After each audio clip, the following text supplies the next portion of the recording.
Hmm. I don't expect many as much viewers on this one, believe it or not. It'd be interesting. It's a little earlier because I'm doing this earlier because I meant to do this a couple hours ago. But look, if my life went according to plan, it would work. You know, a lot of stuff would be very different. But I promised, I was like, ugh. But I woke up later this morning, did not feel well, and then just turns off. Now, but the big deal, right, is I was actually hoping there would be the commander brackets before the thing before Vegas, which was this weekend. There are no. I'm actually not shocked by that because the last month is playing out about how I thought it would. I mean, oh boy, I feel like shit. Pardon the sudden coughing. Look, I think I'm gonna tail end of this flu thing. But man, is it gonna go out like a fucking like a fighter, and I'm just gonna put it down. It is. It is something. An example, right, of it. Because I haven't uploaded these, because, like, I'm trying to do a deck, and I realize, man, okay, can I say something? And I have this thing of these people that, look, I've always said EDH players are kind of babies because of reasons, but I'd have to get into that because this is my first commander deck I ever built. Just to give you an idea, just in the salt sum of lands, which the base of it apparently is like $400, by the way, give or take. I mean, granted, if you call like being efficient and because it's going to play into the bracket scenario later on. The salt sum is literally like it was a 10 and almost 11 almost. That's just because people at EDH Rec hate efficiency, even though a land isn't as threatening. So, first, let me get something out of the way. It's going to be a lot easier because as of today, they revealed some more cards of Foundation. Foundation is the next big set for Standard.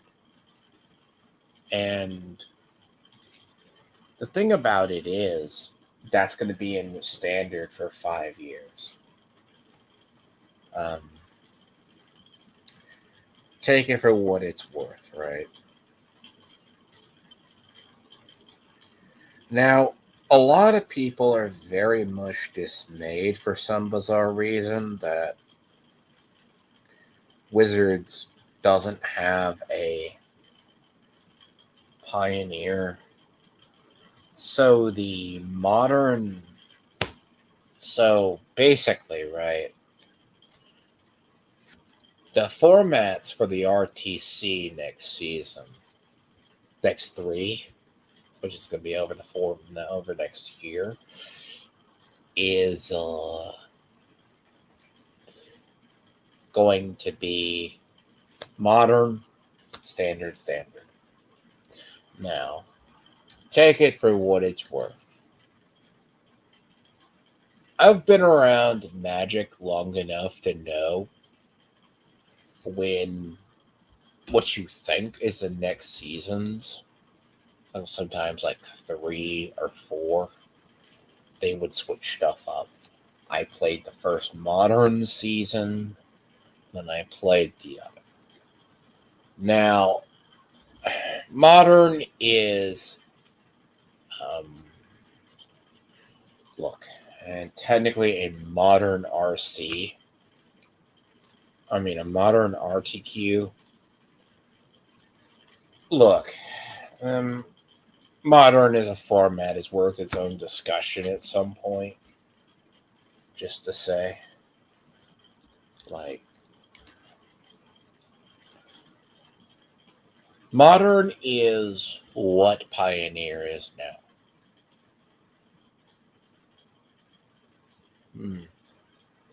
Just with different power levels, basically.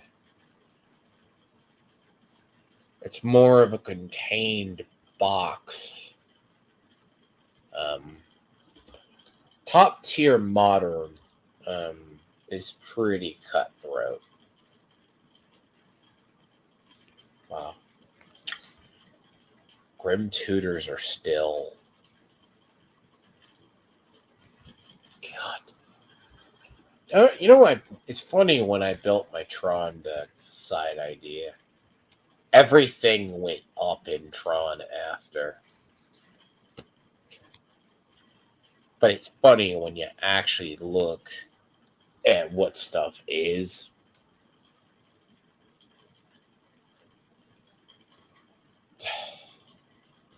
Go figure, right? Unfortunately, the price of this deck is not. Man, I'm not even gutted in. It's like 51 cards, $542. Yeah. Sold some 224.36. Yeah. I'm not even to the combos. Good God. Yeah. Yeah. No. It's weird. Look, I was more of a competitive player or a standard player than when I came into modern. So then the other way, because multi-group formats is a lot different of a format. But no, in reality, like what you see a lot of with the Pioneer, it's not gone. So foundations. So the next RC, right? So it being modern, no one denies the top tier of modern is an unmoving monolith that is kind of degenerate. But modern as a format, though, when it is a season, it's the equivalent to playing Legacy. Modern, in reality, is two ships passing in the night. First one to do their thing wins. In reality, which people seem to forget that is an actual thing. They don't think about it. They just keep forgetting and they just don't ever pay attention to it, you know, because they don't think about it at all. Right? To them, it's just.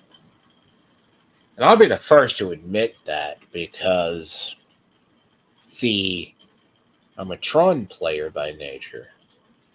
Tron, Prime Amulet, that was my big one.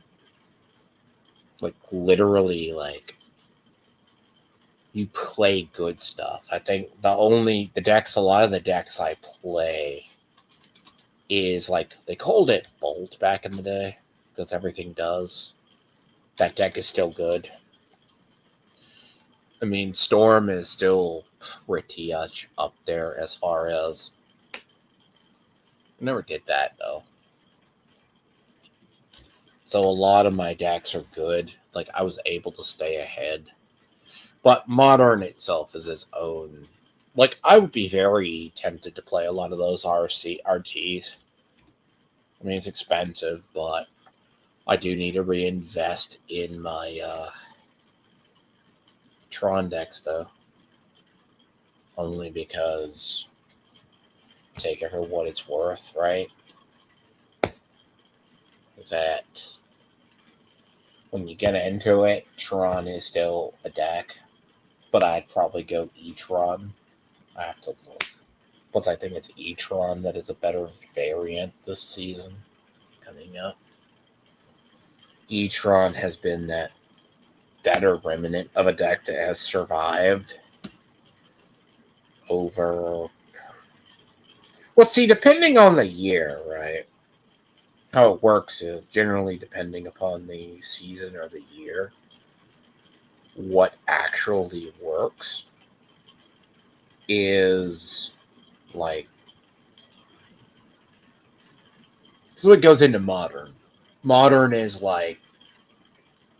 Tron is one flavor. Like, I should say I'm not surprised with the Eldrazi support that E-Tron went straight to the top, basically. But that's something that, as I said, doesn't surprise me one bit. So, when you think about it. It's a complicated story on Modern because Modern is one of those seasons. It's an expensive format to get into. I mean, I call it a borderline more degenerate format than it looks. But it being the first of 2025, I mean, that's not unusual. I mean, standard is going to be MTG Foundations. Well, it's because they're releasing MTG Foundations and OP, right, or is Organized Play, is going to reorganize, I guess, officially to finally work on standard. I say that sarcastically. And it goes into the idea of what they're going to have with the rules commander committee, too. And that change, I just learned something about that because it's kind of what I figured they were going to do with them. But the idea, like, they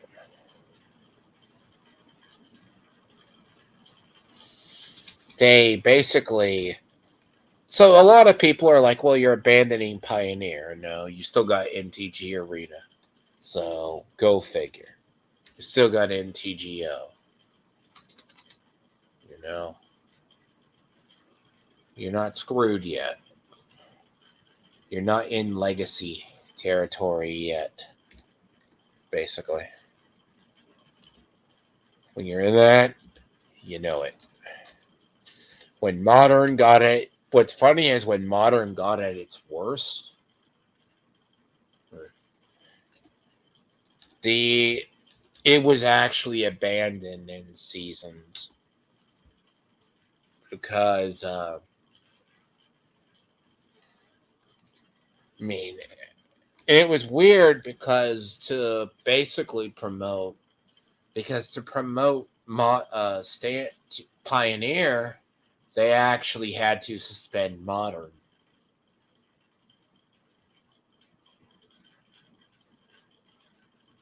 Take it for what it's worth, right? You actually had to not do Modern.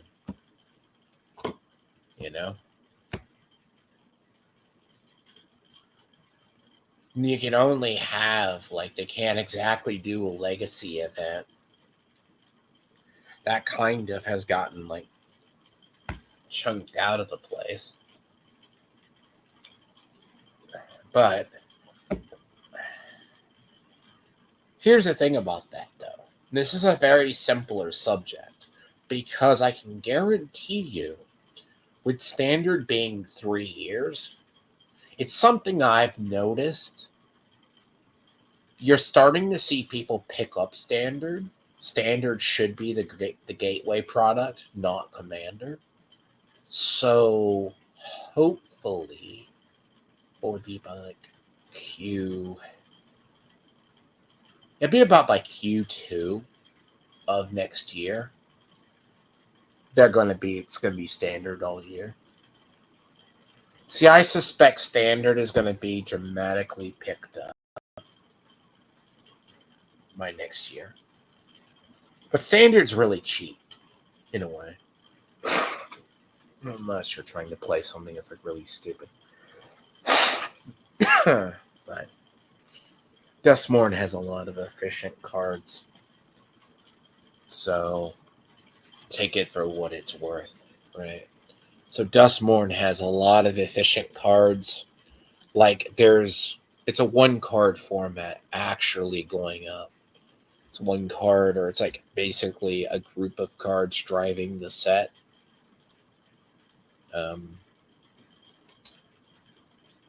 It's a group of cards basically driving the actual set. And it's actually because they're efficient in all ways, right? Because most part, people don't think about it.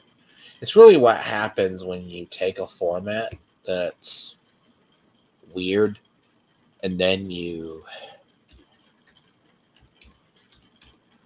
chunk stuff in.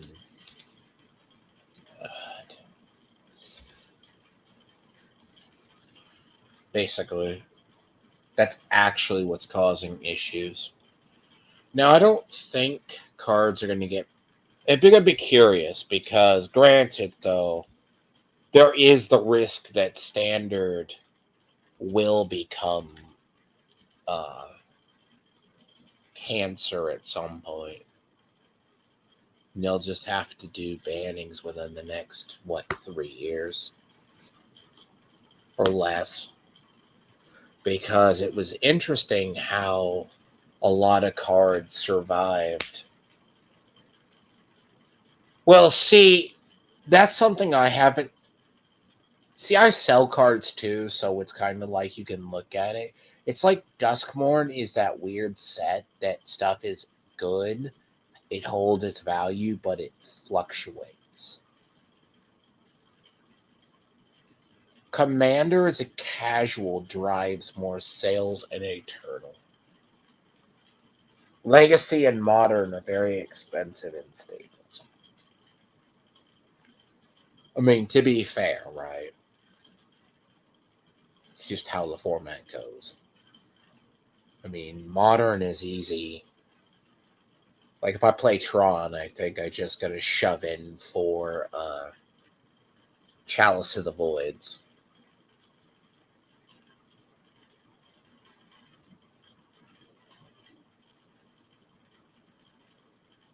And I want you to understand, main deck for Chalice of the Voids in Tron. On a 1 and a 2, you nullify most of the format. Have fun. On a 1 and a 2. So take it for what it's worth. Now, the issue with the way Commander is right now is... So, Commander's in this weird state because Wizards announced they took it over. And not really. It's like the RC committee collapsed. Because with the RC committee collapsing, which took 10 years, but they said they never had anything to do with Wizards. Now that Wizards is going to take it over, they announced the bracket system. Vegas is this weekend. So, Vegas is effectively this weekend. Right? They were supposed to have the bracket system into place. I'm just when I get this in because if you see it, it's insane, by the way. EDH Rec, I swear to God, as a site, is the worst site I've ever seen. Something I have to show, right? Only Magic players would know this. Look, 62 cards, right? I actually have to modify this deck out of sheer curiosity. I haven't even over the years, put the top cards in. Right? Because I have a video that I downloaded from another guy. It's like Sepultura. He made this short where he talked about what the bracket system is. So the first two Commander decks I built came from the 2019 one. Crick was in it because Crick was really expensive. And Chainer, Red-Black Chainer, just pure Reanimator. I refined that into a Reanimator, and I have just refined this into Mono Black combo, or Mono Black whatever I need it to do. Right. So what you don't understand about the whole deal about it is 11 of this in salt is just in land. Now, the salt meter is basically how people feel about playing against it. My commander alone is like 156. Okay. Yeah, thank you. Half my shit I kill myself, okay?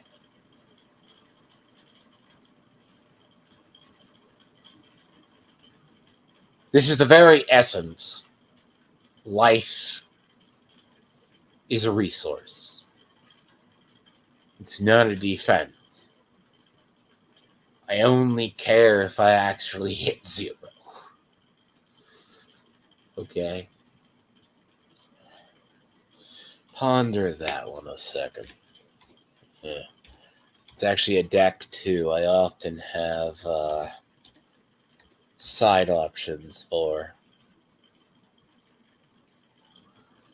If I ever play with it with people. Why? Because you know what's funny? I've never even had ever had a demonic tutor in this deck.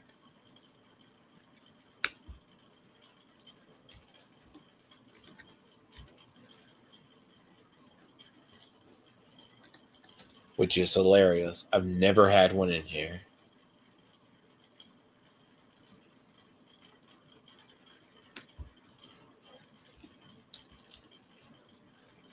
So, this is an example, right? When you get into brackets, how the hell would you bracket this deck? Okay? Now, there is a part, because no one really,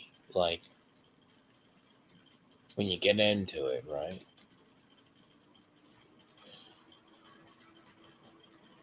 How do you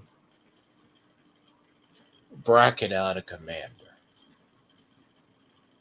Okay. Prime example. Do you call this a toxic commander? Any commander in a fucking vacuum is a god.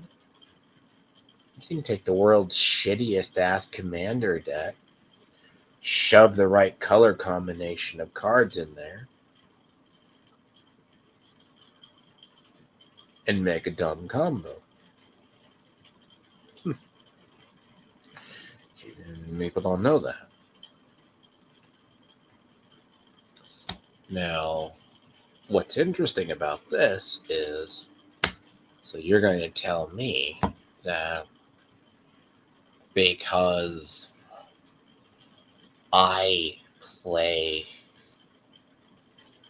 What's funny, it wasn't until last year I picked this up because when this got reprinted, it dropped it about half.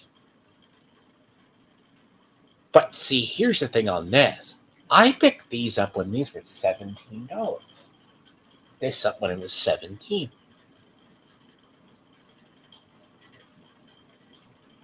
Hindsight, I should have picked up 4.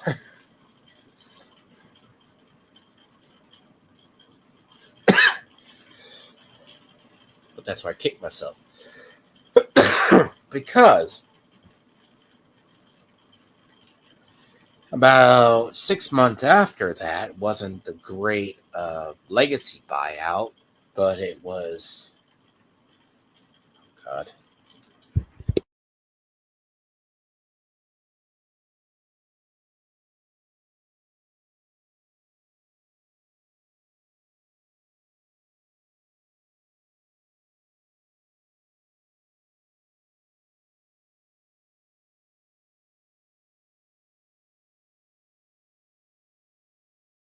It wasn't the late Gracie. I call it like the buyout. It was the buyout slash everything got more expensive, right? Like City of Traders, it was like the Great Legacy boom. Um, the late Legacy boom was like very much the case of everything went up like 150, 200%. So I need to get a Necro Dominance for this deck too. In reality. Yeah, see, this deck turned into. See, initially it had. Which at the time was the better mono black combos in the deck. Which, I mean, to this day, though, I mean, it's still roughly the stronger of the ones. But, like, this deck, I don't think you're going to see a lot of people play this deck because it is a weird deck, right? Because, see, I was debating picking up a Demonic Tutor, right? Well, they were printing Grim Tutor. Most of us had this. We made do. Because Demonic Tutor spiked as well, right? Sure. And I mean, in a format like Commander, do you really need a nuclear bomb?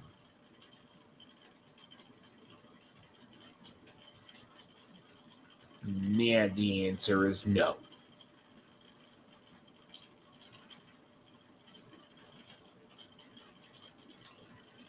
Because it's not a standard format where you need it. Now, other thing that's going to affect the brackets in the system is they have the thing is they want to say they want to still have Rule 0. But here's the issue with Rule 0. Rule 0 and power levels has never worked. Pardon me if you ever hear this. It doesn't work. Now,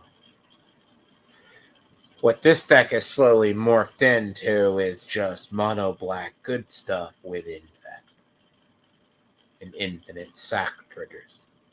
It's not really impossible to stop, but it can be very annoying. I mean, to be fair, right? I mean,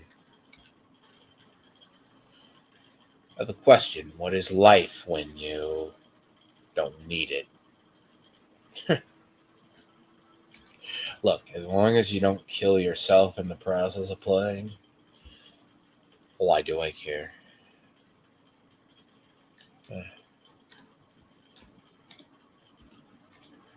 Right. Think about it.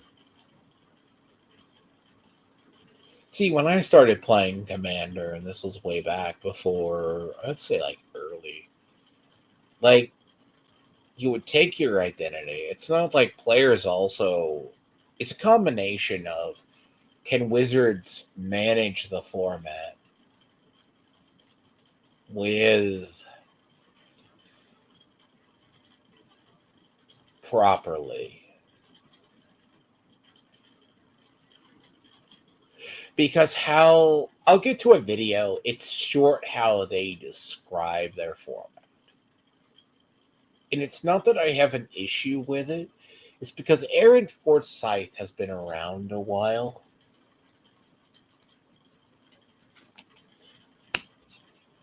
they look. He understands, right? A polluted delta is going to be a 1, not a 4, right? But a vampiric tutor or demonic tutor could be a 4. Tier 4.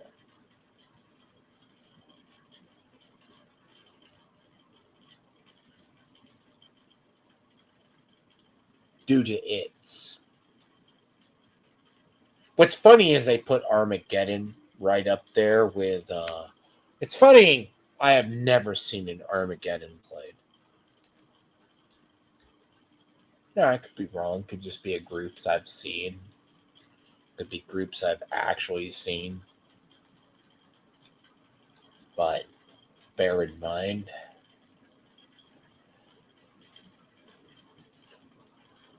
it doesn't make sense.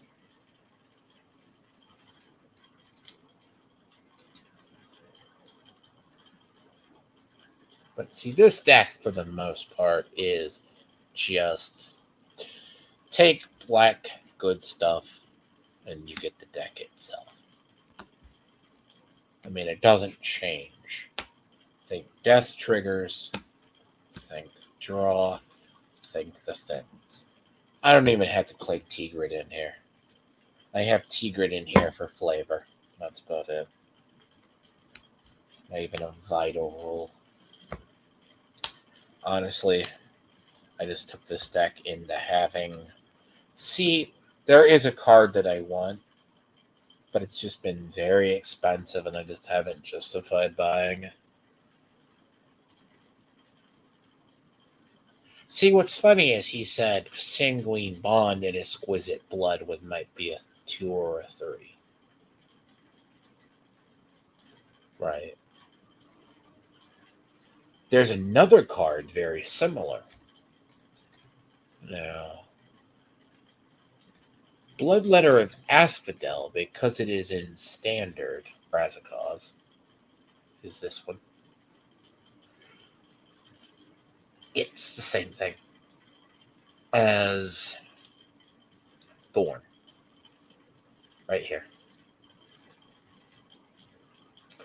Well, no, Thorn, Bloodletter. So Bloodletter of Asphodel. But because it's in standard, it is so damned expensive.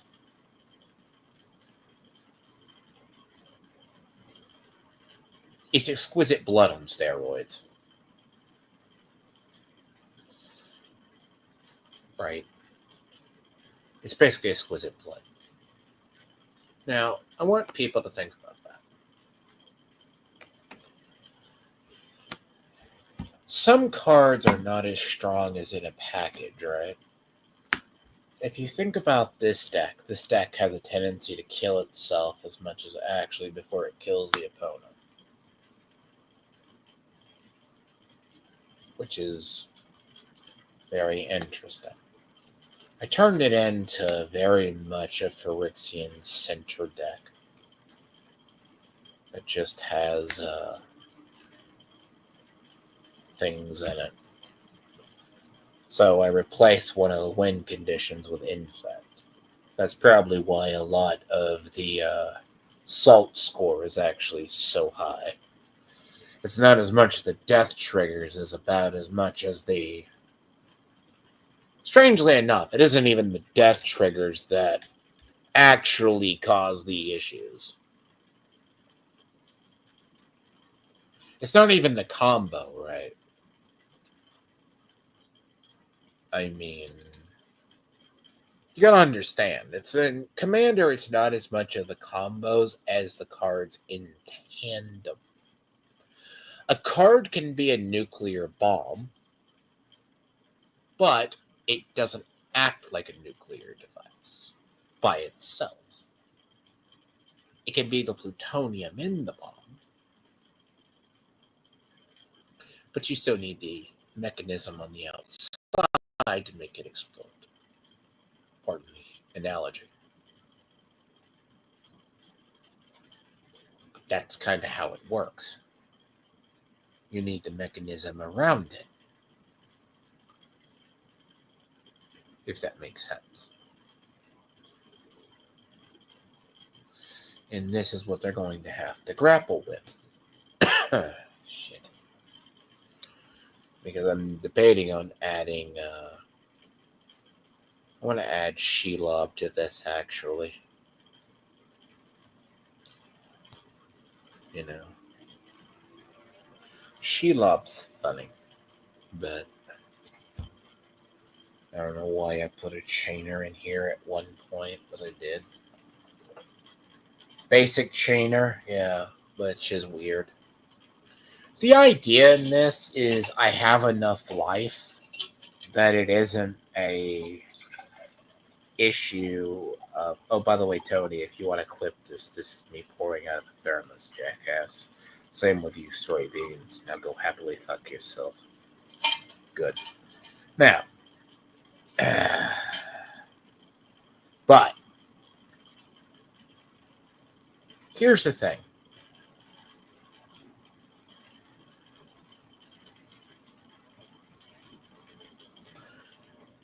Commander is a build-around.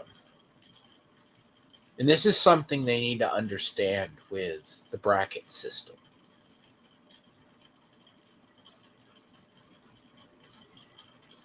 They don't understand it. If they don't understand that, cards in a vacuum are powerful, but cards in a combination is what makes the nuclear bomb as a complete package.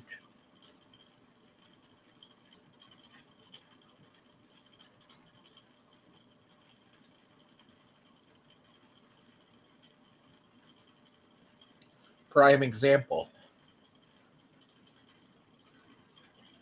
This deck, I can kill myself trying to go off. Okay?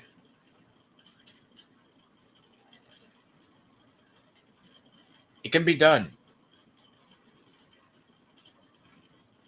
And it's not infinite sometimes. That's what people don't understand.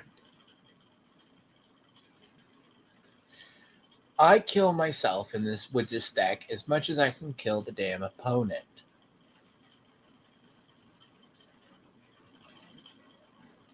The turn prior to I go off, I'm spending 30 life, sometimes 20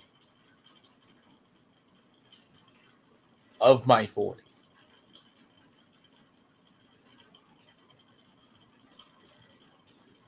Literally. Sometimes 25. Depending on the pack, depending on the draws, necropotents can entirely fuck me over.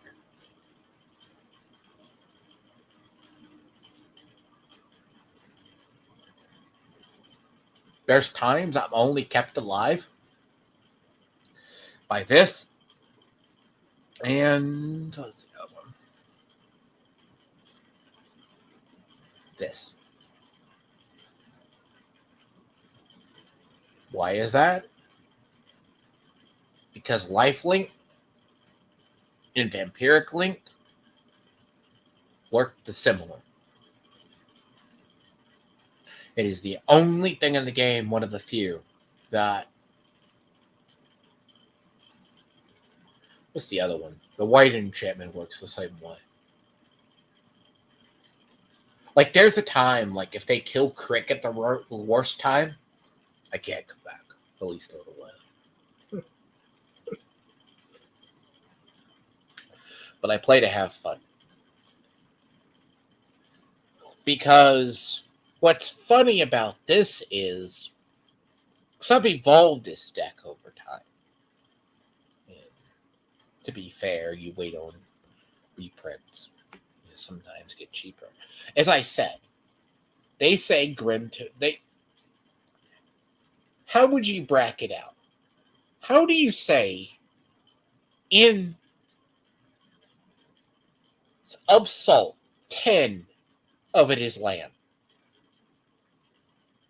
Is that because I play this? Is that because I play Cabal Coffers?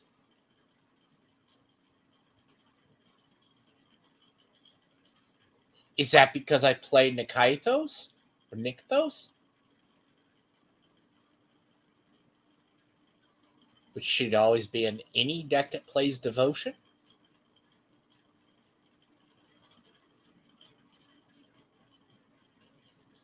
There's a reason, by the way, this card is this price.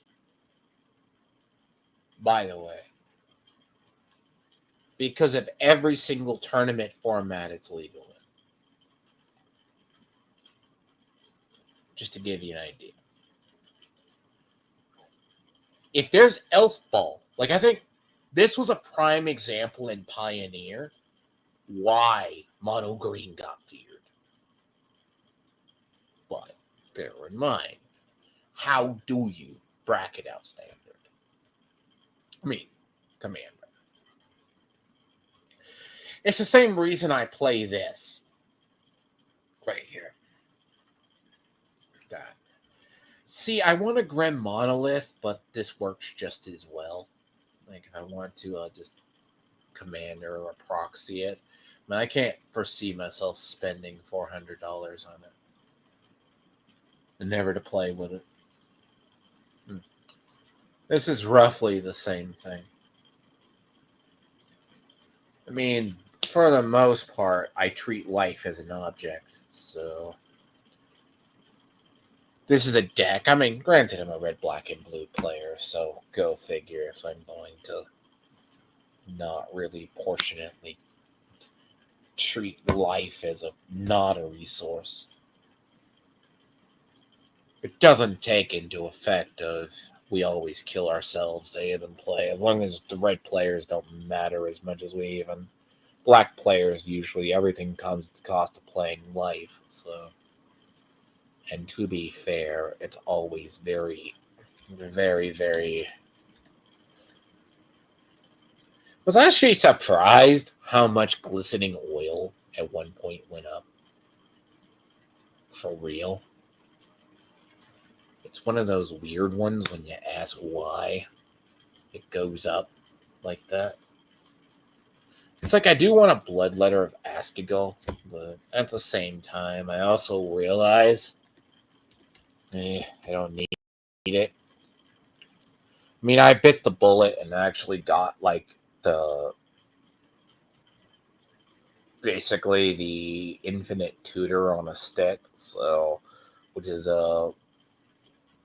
rather cool. He's basically the infinite tutor on the stick. He's a living vampiric tutor. So gives it to your hand. Go figure. That's what he does. There's a big deal. And now the whole thing, when I play that, you're going to see it. Because it looks like they don't understand the brackets. Like, how would you bracket a deck like this out? Because a lot of us that, let's say we build out a recursion, right? You got to understand. Jesus Christ. Phyrexian Reclamation is that expensive? Well, but that's Jumpstart, though. Really? God. It's expensive. Jesus. I didn't pay that for mine. Right? God.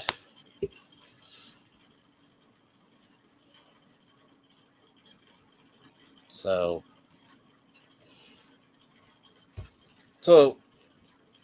you get this weird idea that sometimes a combination of cards makes stuff work. Me, I just take cards that I like and I just shove them together and I just make it work. That's usually what most Commander people do. I mean, to be fair, if synergy reaches that point that I can take a card out that does the same thing, that's what they're going to say in brackets. But they can't answer it. I said this the other day on my live stream, just random. I went to a store. It was a store with younger players getting into Commander. So I have an Azuri Elf Ball deck. Curious, by the way, I asked him, I go, so elves, they could do Elf Ball. They don't teach people with infinite combos.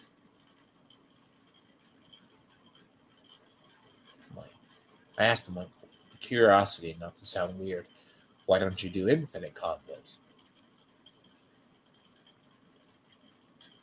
Well, it's not good on a conducive format. That doesn't make sense. This was prior to the whole F&Ms being replaced by Commander effect. And it was a new store. They started out as Commander, and then they want to train their players on infinite combos. Okay. Name a color in any color, and you have 10 infinite combos. How the hell do you think it's in this deck? This deck functions on that. This is death combos. Elf Ball's basically perpetual mana combos. There's a reason Staff of Domination is always out of stock. But now the question ultimately, right, is would I actually play? And I just update this deck periodically when either something comes out that makes it better. It's like, look, I'll be the first to admit,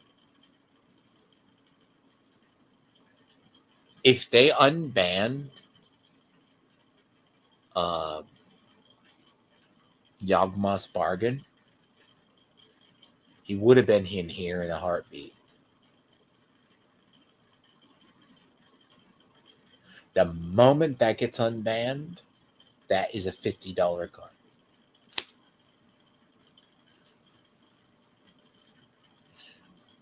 Because that is an instant. See, Bolas's Citadel, right, is when you look at it like this. As I said, life, look, if you do not treat as a black player life as a resource, it doesn't work. But what's funny, at the same rate, this deck is balanced out by anything that does damage. Because if you damage a Crick player hard enough, it makes him hard to go off. That is a fact.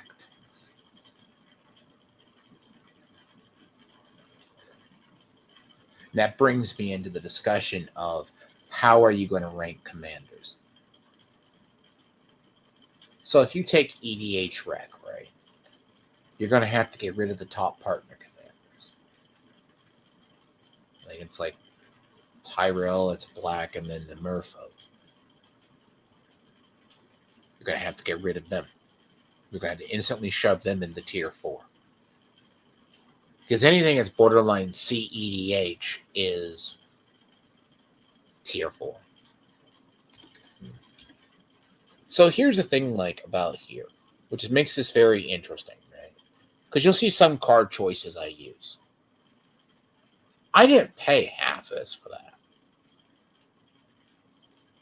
Usually these are one-of-a-kind effects. Most people don't know these things exist. There was actually 3 propaganda effects in Magic. That's one of them. Propaganda, Ghostly Prison, and that one. There's actually 4, if you want to be technical. Norn Xanax. But people get that. I had to wait almost 6 months to order those. At least one of those. Because Star City nor anywhere could never get one in. And there was an attempted buyout of it. So the idea of this is they don't know how to do brackets. And also the fact what's going to happen is I haven't even gotten into the fact where the new rules committee is going to be bound by an NDA they can never break. Or at least they can never criticize Wizards. Because here's the funny thing about the old NDAs that Wizards used to do. Let's say you worked in R&D for Wizards.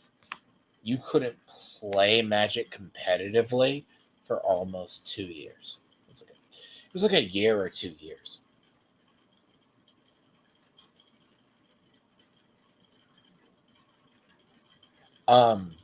That was because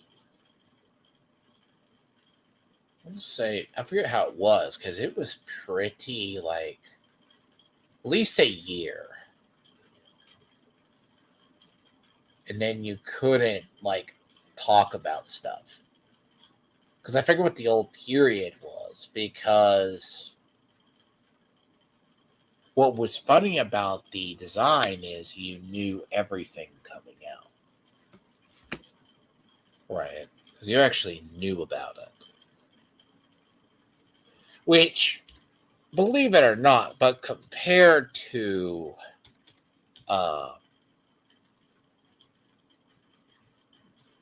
but instead in this clause is you can never criticize Wizards. Now, the big deal about Phyllis, thank you.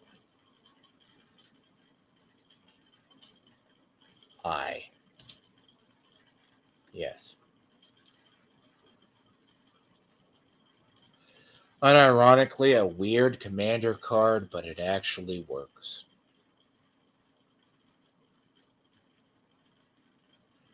Again, this deck half kills itself sometimes. Villas is a key draw, but bear in mind.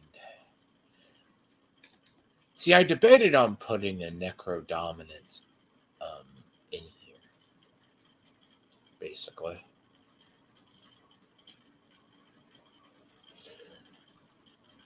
But then again, there was a time in Commander Phyrexian Arena was by far the greatest card you could ever have.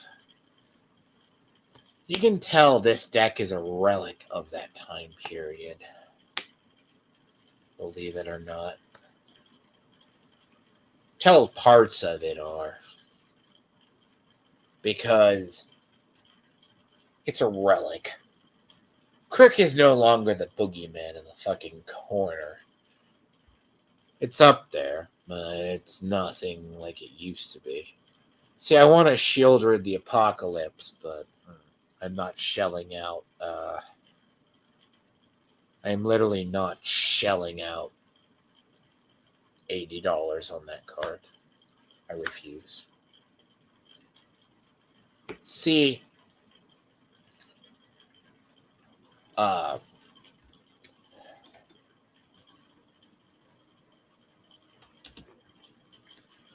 what's funny is Null Perfusion is the same thing as like here. So technically, Yawgmoth's Bargain, even though you skip your draw step, you just do that. That's actually a deal. Some cards, which is actually funny, that come along every so often actually make their way into Commander, and they change the power level or what we use in Commander. But then again, you're talking like Wizards. If you reprint, something doesn't change. Like, this is still a 49-cent card. But this is one of the best cards I've ever seen in Commander. And it's a low power, and the funny part is it's a low power card. But it's top tier.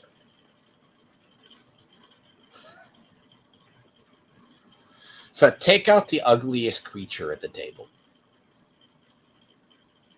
Nothing survives. Actually. That's actually the God's honest truth. And that is in the Warhammer 40k stuff. The funny thing about the Warhammer 40k like precons, I suspect the same is going to happen with Fallout eventually. Is there's cards in there, but it's not as much as the 40k cards that have never been, they have a hard time reprinting. Is some of those cards have a very high power level hidden. Because that brings it to the other part with the brackets. If you bracket a commander high, what stops a player from sneaking in something?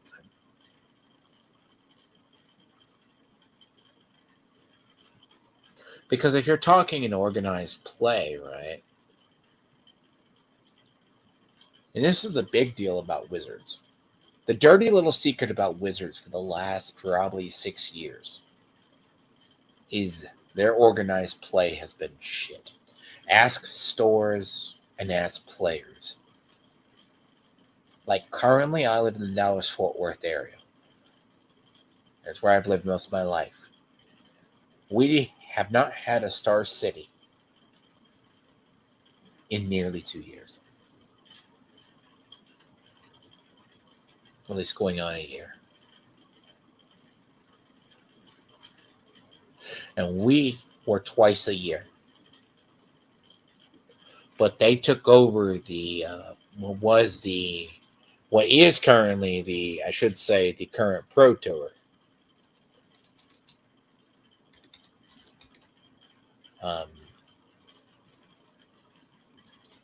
And unfortunately, I don't even think we've gotten a Command Fest. But then again, they're requiring Star City now to go out to the East Coast, the West Coast, and all over. So it makes it a really big thing. But their organized play, down to store level, has been shit.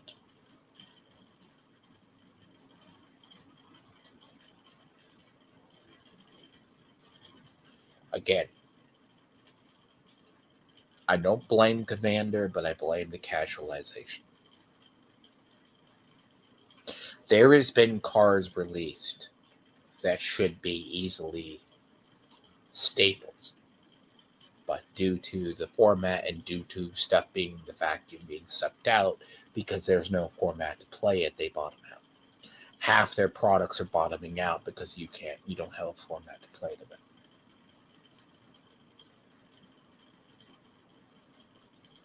That is a problem. That is an inherent problem. But organized play, now they concern themselves with standard. Because what's really quiet about whole Commander right now is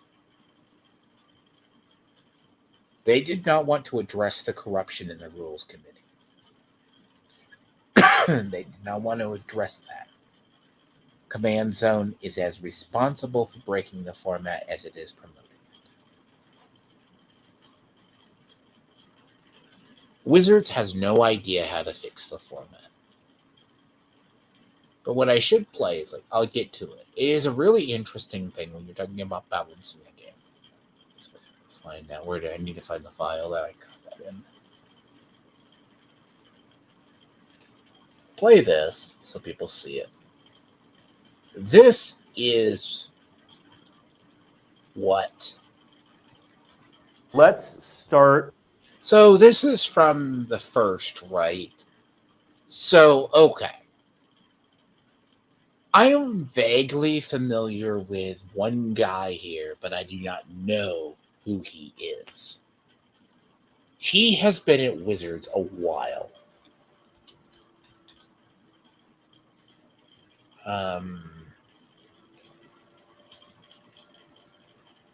Blake Rasmussen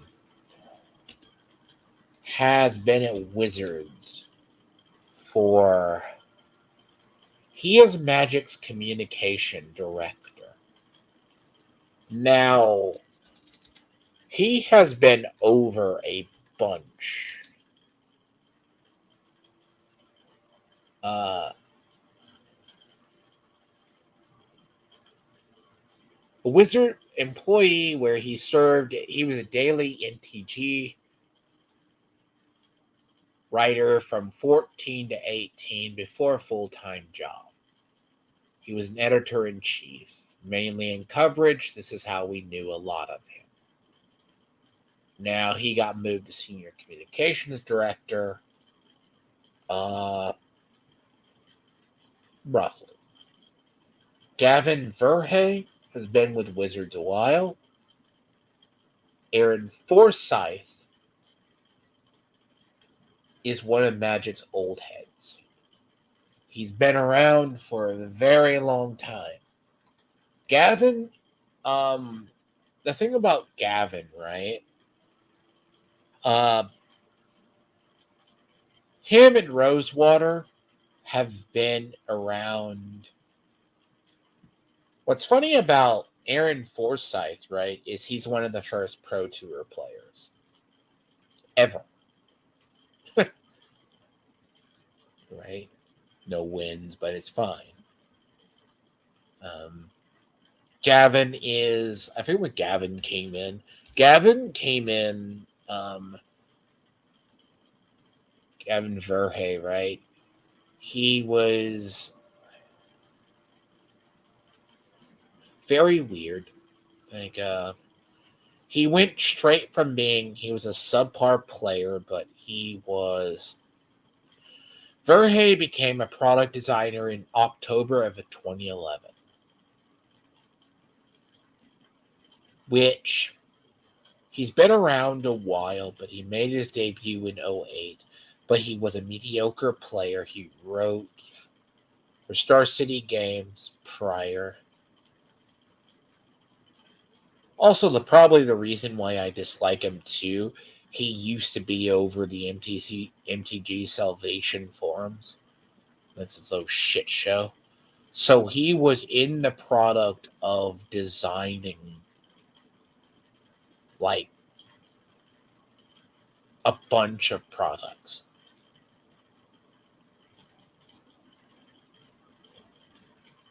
And you can thank him for that.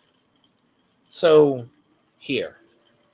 Shadows, Revolt, Fate Reforged, Modern Masters, Archenemy Bolas, he was lead. Commander 2017, Ixalan Explorers, Dominaria, Spellbook Gideon, Mystery Booster, Commander Legends, Commander Masters, Doctor Who, Jurassic Park Collection, a bit more product. Part of Developing, Gate Crash Conspiracy, From the Vault 20, From the Vault, Oath of the Gatewatch, Conspiracy Take the Crown, which is a very funny set, Kaladesh Battle Bond. Now, it's not like he is an accomplished play designer. His opinions are really weird. When you want to talk modern Wizards and its designs, you can look at Gavin.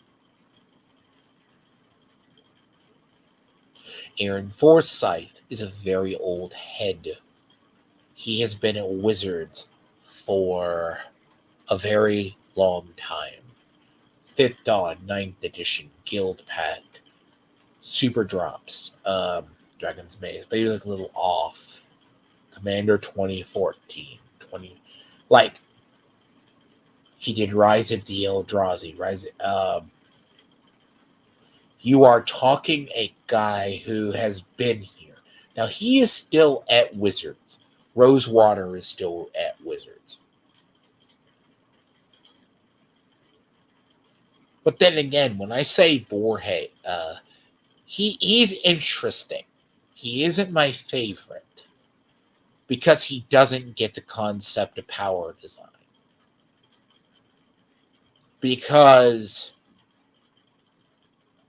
it's funny that you don't see Blake Rasmussen, Rasmussen, prime example.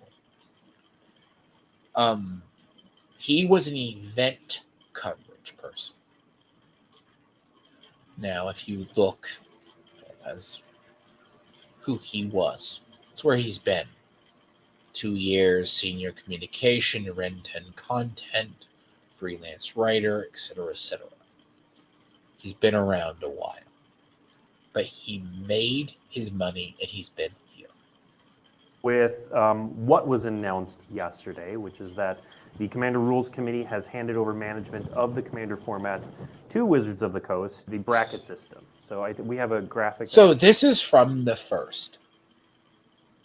Now, this is in their own words they're going to describe it. Pardon for the cuts, because the guy I got this from is Serpatus.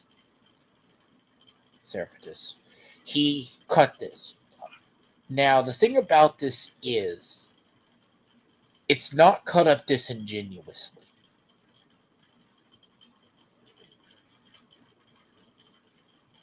This Blake Rasmussen, I highly doubt. He is a daily editor writer. And he was a coverage person. That our team very quickly put together that we can put up. So basically what happened is the rules committee abandoned the format. See, I didn't talk about this the last time I talked about this because the concept, right, is I want you to understand. Look at 4. They said at 4, Vampiric Tutor plus Armageddon plus this. Okay. But you can run at a low tier. What is that? Enlightened Tutor, Grave Titan. This is stuff that's in Commander decks. This is your basic tutors, right? So Trinket Mage, something else. I forget what this is called. God, what is that card?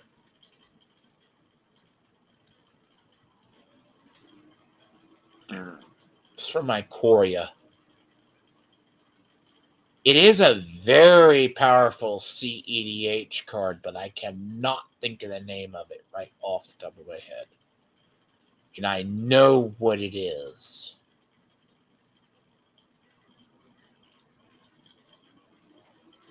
But they said mystical tutors.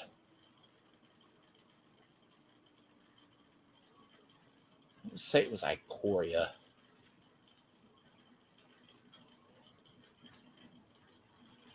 Oh, I'll find it.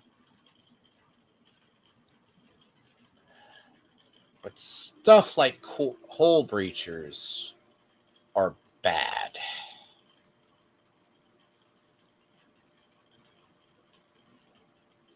So bear in mind, this is him. And Gavin, why don't you talk a little bit about the idea behind the Commander Power Bracket? Absolutely. Okay, so I'll start with one of the biggest things that Commander faces, especially as you're going out and playing with people outside your play group, like at your local game store or Magic Cons, is finding people to play with decks that are in a similar power category to you. So that's called Dranith Magistrate. Opponents cannot cast spells from anywhere but their hands. That's right.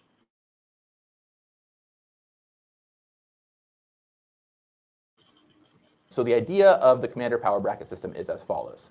We would take a lot of staples for Commander and divvy them. So here's the trick, right? This is them talking about it. This isn't anywhere near finished. We're part of building the community. We're opening it up for feedback and thoughts, which I guess they're going to get the rules Commander. Right. So be examining the combinations you need the community to create, therefore. For example, stuff that's like in Commander decks as a whole. precons will be tier 1. Then you have whereas brackets, vampiric tutor, grim monolith that make the game more consistent and lopsided. Fast, more fast than the average deck can deal with. That will be tier 4. But in tier 3, you have Draenith Magistrate, which stops people from casting stuff anywhere but their hands. So the idea of the commander power bracket system is as follows. We would take a lot of staples for tutors commander and divvy them up into buckets, 1, 2, 3, and 4. These don't have names right now. This is all very, very fresh and new. If you have great name suggestions, we are happy to hear them. Maybe numbers is the best, unclear. But one power bracket 1 level cards are cards that any deck could very conceivably play and are kind of often staple-y cards at, we put them in precons all the time. Things like Swords of Plowshares, Grave Titan, and what have you. It's sort of like precon power level roughly or below from there.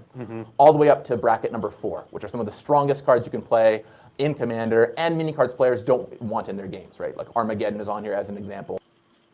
But here's the thing about those cards. No one can afford them. The average player cannot afford them. How often when you pull up to a table as a random player are you going to see a vampiric tutor? Unless it's in an established store with an established community, I don't think so.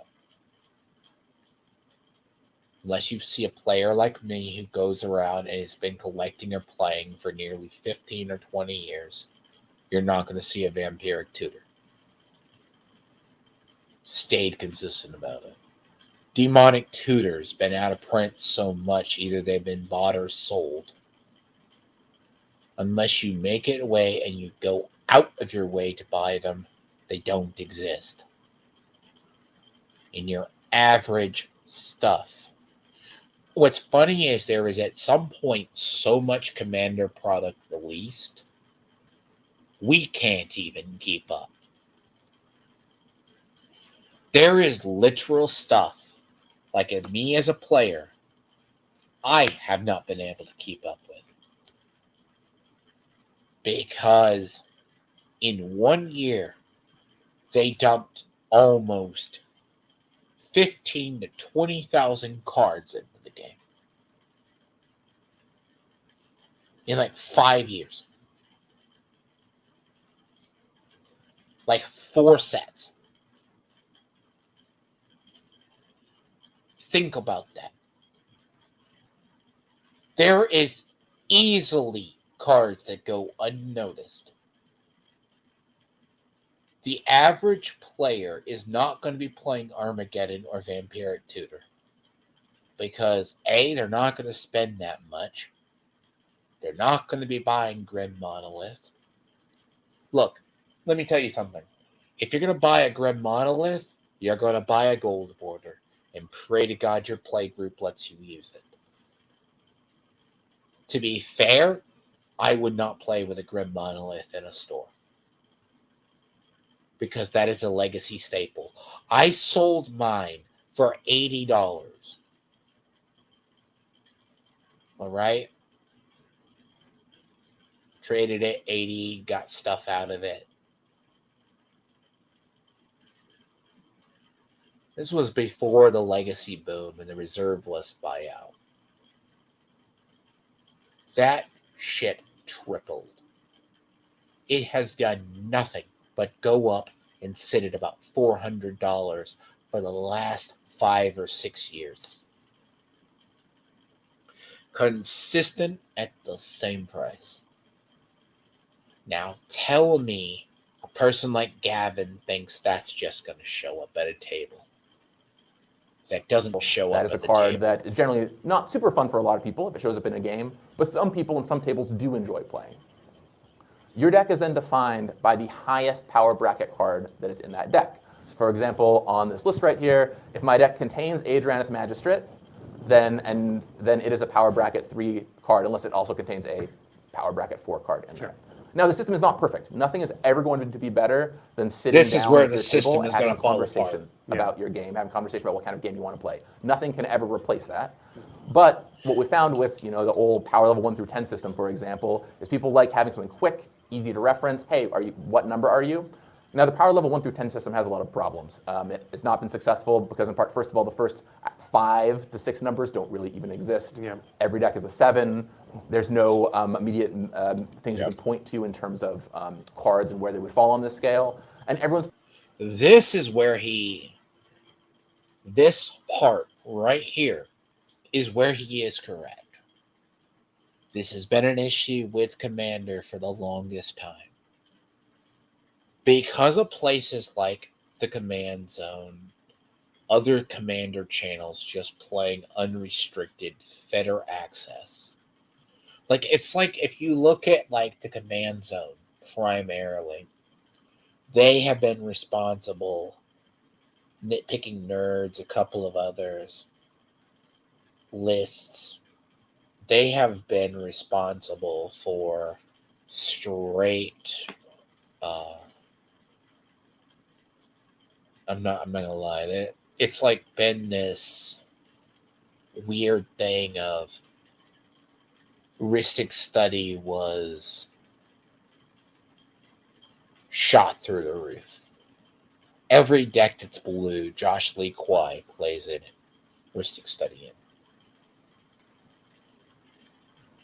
So the people responsible for promoting Commander are also responsible for breaking it. But then again, bear in mind some old cards fall out. It's just like in my Crick deck. I started off playing Phyrexian Arena. Then I eventually got out of it. I mean, do I still have one? Yes. I mean, it was printed in Standard. And I'm also a mono black player. So I'm probably going to have it for whenever it's legal in a format. But they're also a pain in the ass to get, so I'm not going to do that. So what Gavin is talking about is a power level. He doesn't get it. playgroup is different. So what is a 7 in my playgroup might be quite different from what is a 7 in your playgroup. But having clear benchmark cards, I think, will help those conversations happen. Obviously, there are tons and tons and tons of combos in Magic. Not every single combo possible will be on this bracketing system, but some of the more iconic ones, I imagine, will make it on. For example, Bracket 4 is the most efficient combos, your 2 and 3 mana, 2-card combos that will win you the game. Bracket 3 is stuff that's a little harder to pull out, that's a little more mana intensive, like Sanguine Bond and Exquisite Blood, right? It's a 2-card combo to win you the game. They both cost about 5 mana.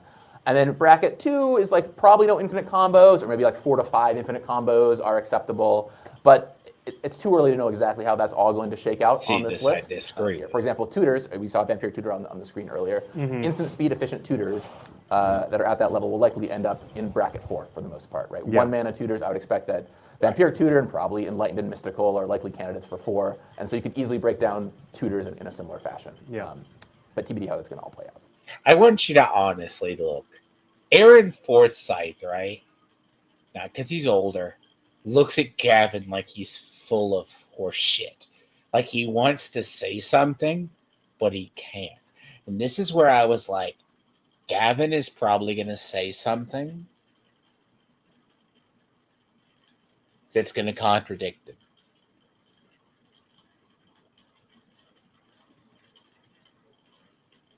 Aaron is one of those is a player first as much as he is a designer. He knows cards are powerful in a vacuum.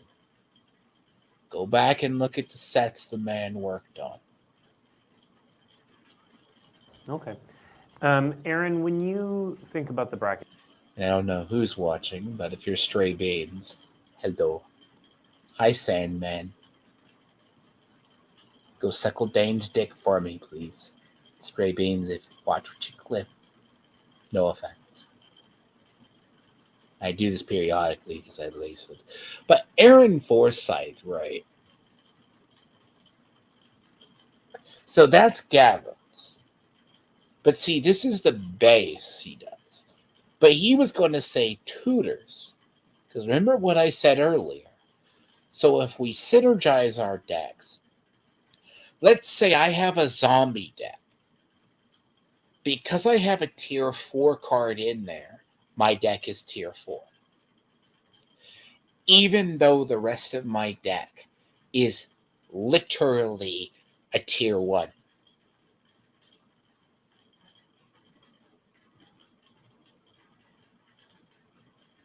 Ponder that a second. Because you play a tier 4 card in a tier 1 deck, one of them, your deck could possibly be a tier 4. Think about it.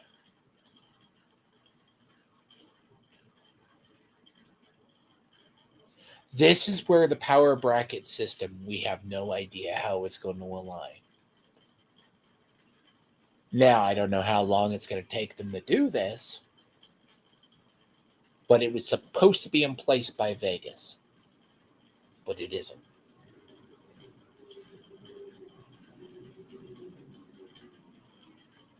Again, I'm going to go back and say it.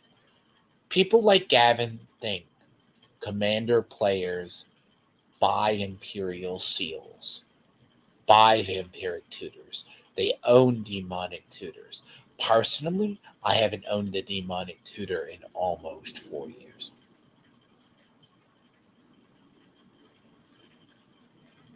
I mean, there used to be a time we could get them cheaper. Then they just priced themselves out of existence, and I just haven't bothered to pick another one up. Because I was playing Standard, and I'm like, Legacy or Commander, I'll just buy another one. Shuffle around money and buy another. Then it hit like $50, $60 for no reason. It never got reprinted, and I'm just like, okay, have a nice day. It's the same way with Grim Monoliths. I can take any deck and just randomly shove. But yeah, that's the question. According to Gavin, a deck that has a tier 4 card in it, even if the rest of the deck is a tier 1, it's tier 4. Now, in reality, he's right. You need to have the rule 0 conversation. But if they are worried about the pub stomps, that's always going to happen. Because my stance is with organized play, it's been Commander and Casual for nearly 3 to 4 years. So think about that. It goes back to what I'm saying next year in Standard. I'm really excited for next year. Because Standard is probably going to be next fall. I'll play more RTQs. Because it's going to be Standard. I have not had a reason to invest in a Standard deck in almost 2 years.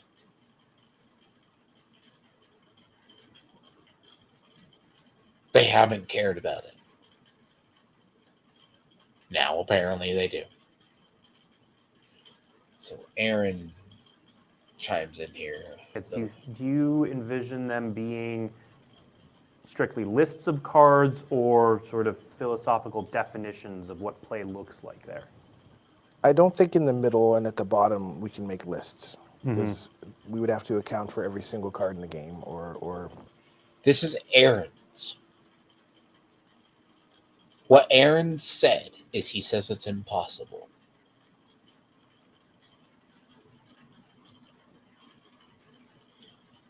He's going to go on to say why. I'll explain this in a bit after. Every single card anyone's willing to consider playing in a Commander deck.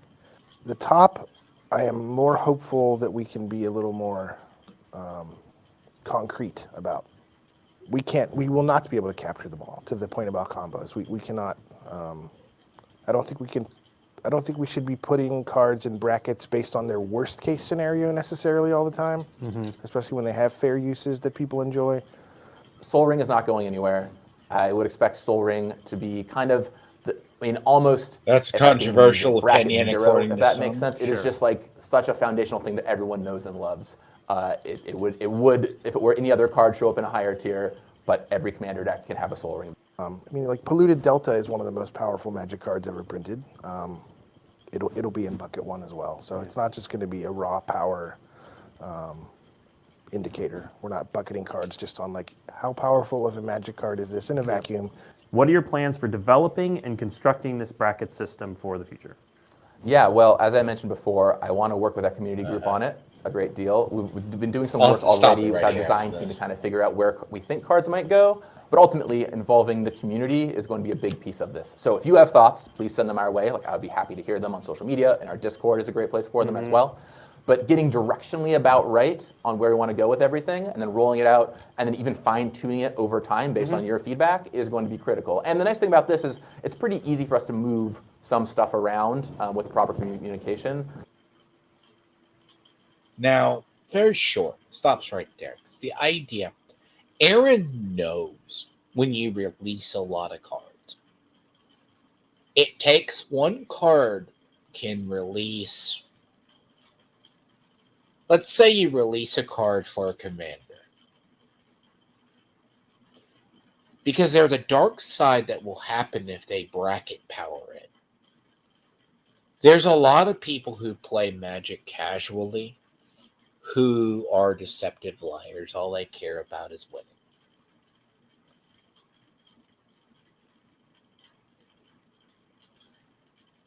I've played enough over the years to know the difference between when you can pub stop somebody, show up to a place, and just pub stop.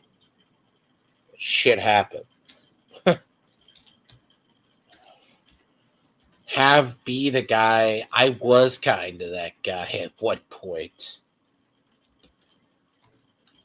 in standard. Not because I couldn't compete in other stores, is I would play at certain stores nearby, and then I was hoping the metagame would actually evolve around me. But it didn't happen. So you know what I did? I started changing my decks around. Taking up different decks in standard. Still mostly one. Why?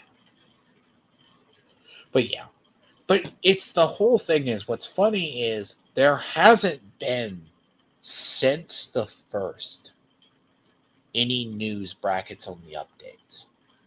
So, also, Wizards isn't really good at community feedback because their legacy expert told them they should gotten rid of grief. Okay? I want you to think about that. Should have told them they got rid of grief. Now, why would you have gotten rid of grief? It was ripping apart legacy.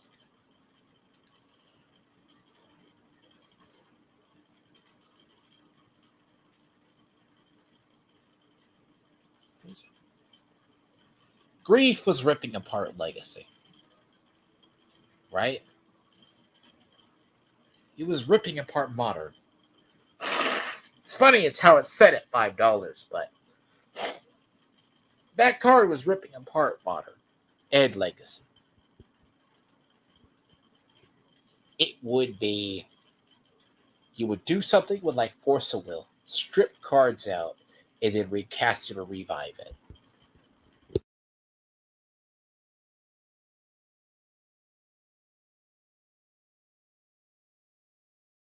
Fuck. I'm at the snotty nose stage of the thing, right? Imagine. But their top developer told them, you need to get rid of it. But have they? No. I mean, there's nothing against them. Hogak at one point ripped through the modern format.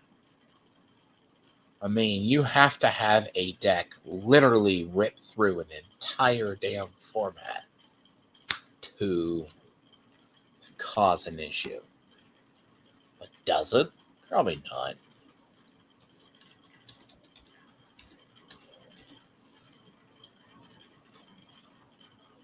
Erebos. Ugh. Dad can't even.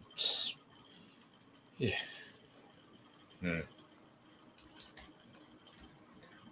Sometimes I keep things in here just for sheer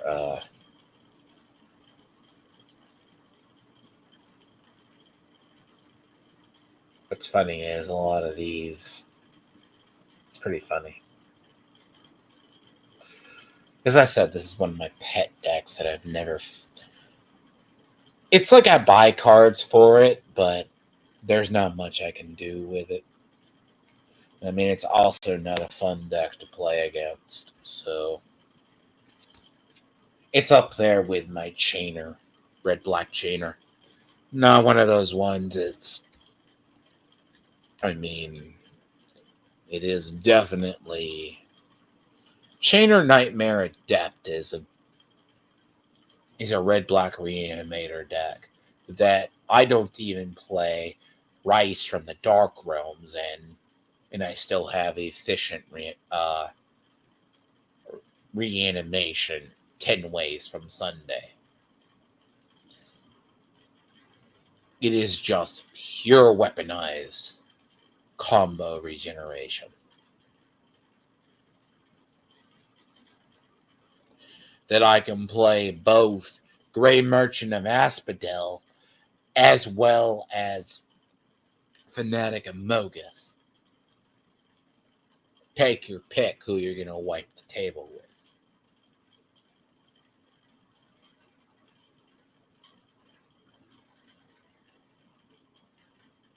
But that deck, it's not like it gets in its power level better. Right. So the idea is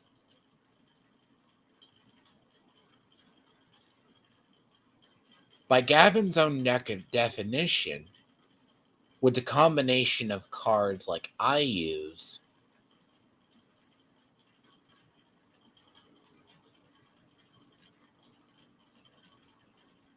where do you think this deck lies? By its definition, auto tier 4?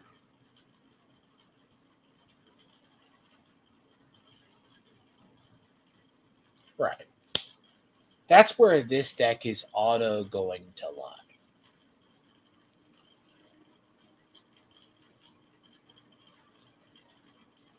Why? Because I have efficiency. But what's funny is a goblin deck can beat a zombie deck that's tier 4. A tier 2 goblin deck can probably overswarm a lot of those. Like one of the decks I want to build, and I need to get it, and I'd probably just get the parts for it. It's just I got to set aside money or just time and whatever. Because I want to build the Krinko Mob Boss deck. Right. Then probably do a Wart deck, maybe, but it just depends, right? Think about it. It's not even to my Ur-Dragon deck. I also have a Kalia. I think the only one of the big ones I don't own is Edgar Markov. It's just not my playstyle. You know?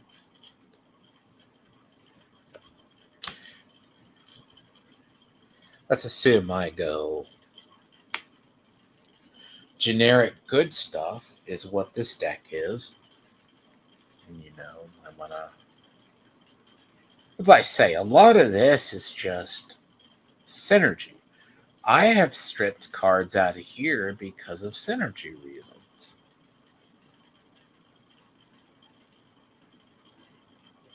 I mean, when I've gotten to the point I have that much redundancy, why do I care? You know? If I have reached that point, I can take out a card. I mean, Doomsday hangs on in here like, you know. What's funny here, and it's in the side stuff in this deck, by the way, okay, is the card draw. So, like, the initial, like, one of 4 cards was you had Victimize, you had Doomsday, and you had Triskelion. That would win the game automatically. That's like a card combination. Sorry, and there's 2 cards that are very similar to Ancient Carvings, and then another. There's one literally in Portal where you pay your life. It's 2 cards similar, and they used to be in here. I used to have Sign in Blood in here. But then again, I've slowly gone away from the draw to go for the other stuff. So a lot of the shell that remains in here is the shell of Extort, basically Pay with Life Casting, and everything else. I've kind of redefined my removal, single target, and the other. Now, when you talk about the ban list, right, who's in charge of that? I mean, like, as you see, Lord of the Rings cards have made their way through. But some stuff I have to play because I need it. I mean, the quote-unquote zombie support, I mean, it kind of is a feature, right? That is so I have more that I can actually just bring back multiple ways to bring back Gravecrawler, because I need multiple ways to bring back Gravecrawler. I mean, that's why I use it. What's just funny is Feral Ghoul turned out to be really good.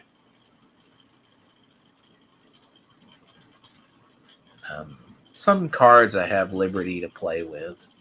Like, I shove in here for no reason. Because they're Phyrexian. Because I do it out of a theme. Right.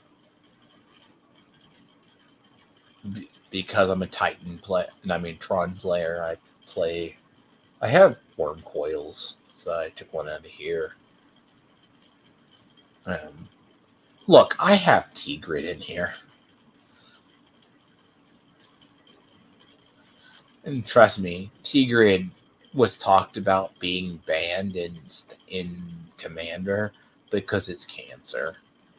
Like, given the right setup, I have a lot of mana.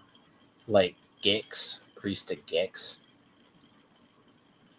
I opened it up and I looked at it. I'm like, oh, that's actually really, really good, right? I'm like, I have multiple ways. I mean, now there is 2 cards I don't play that I should have. One's like Feed the Swarm, and the other one is the God, I wish I could own that one.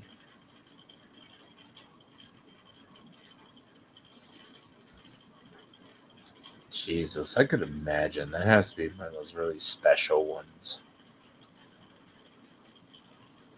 See, he's expensive by himself, but the idea is you're designing around redundancy.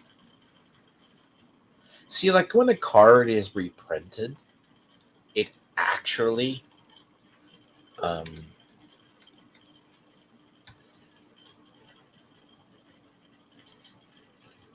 see, this got reprinted, by the way, in a modern, like, so. I mean, but it definitely was going to make it in here, right? Right there. I mean, it's just funny, but the idea is what do I take out for it? See, the other thing I was going to put in here was She Love.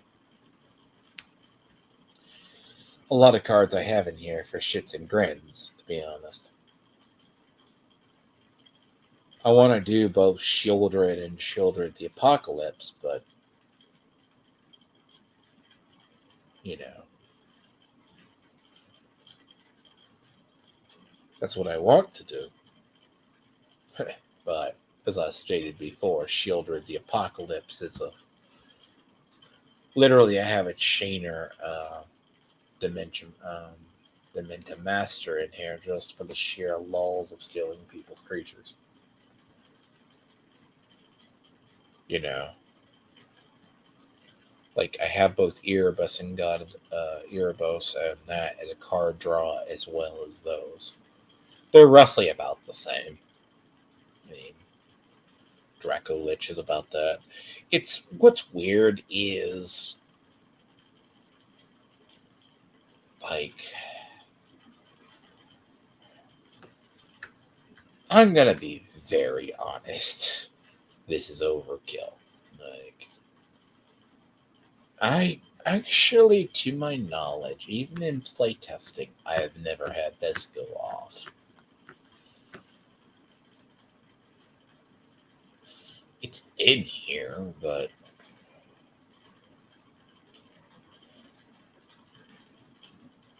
it's what it is. Like, I've only ever had, like,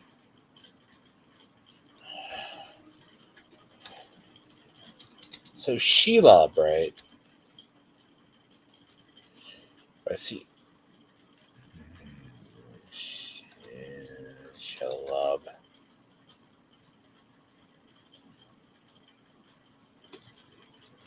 God, it's one of those days and even like spelling. Sheila. Yes.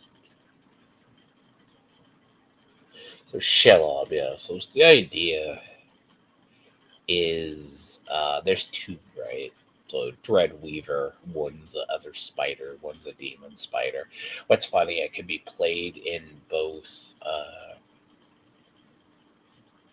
It's kind of like another, like you can play it in a reanimator shell, but you can also play it in another demon spider. But you know, I digress. I mean, to be fair, it's like I have a lot of like different cards. What is that called? So I said there's like two that are really similar. So Infernal Contract in basically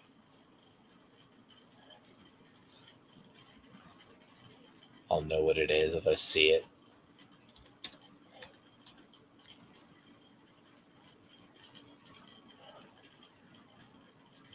Yeah, Cruel Bargain.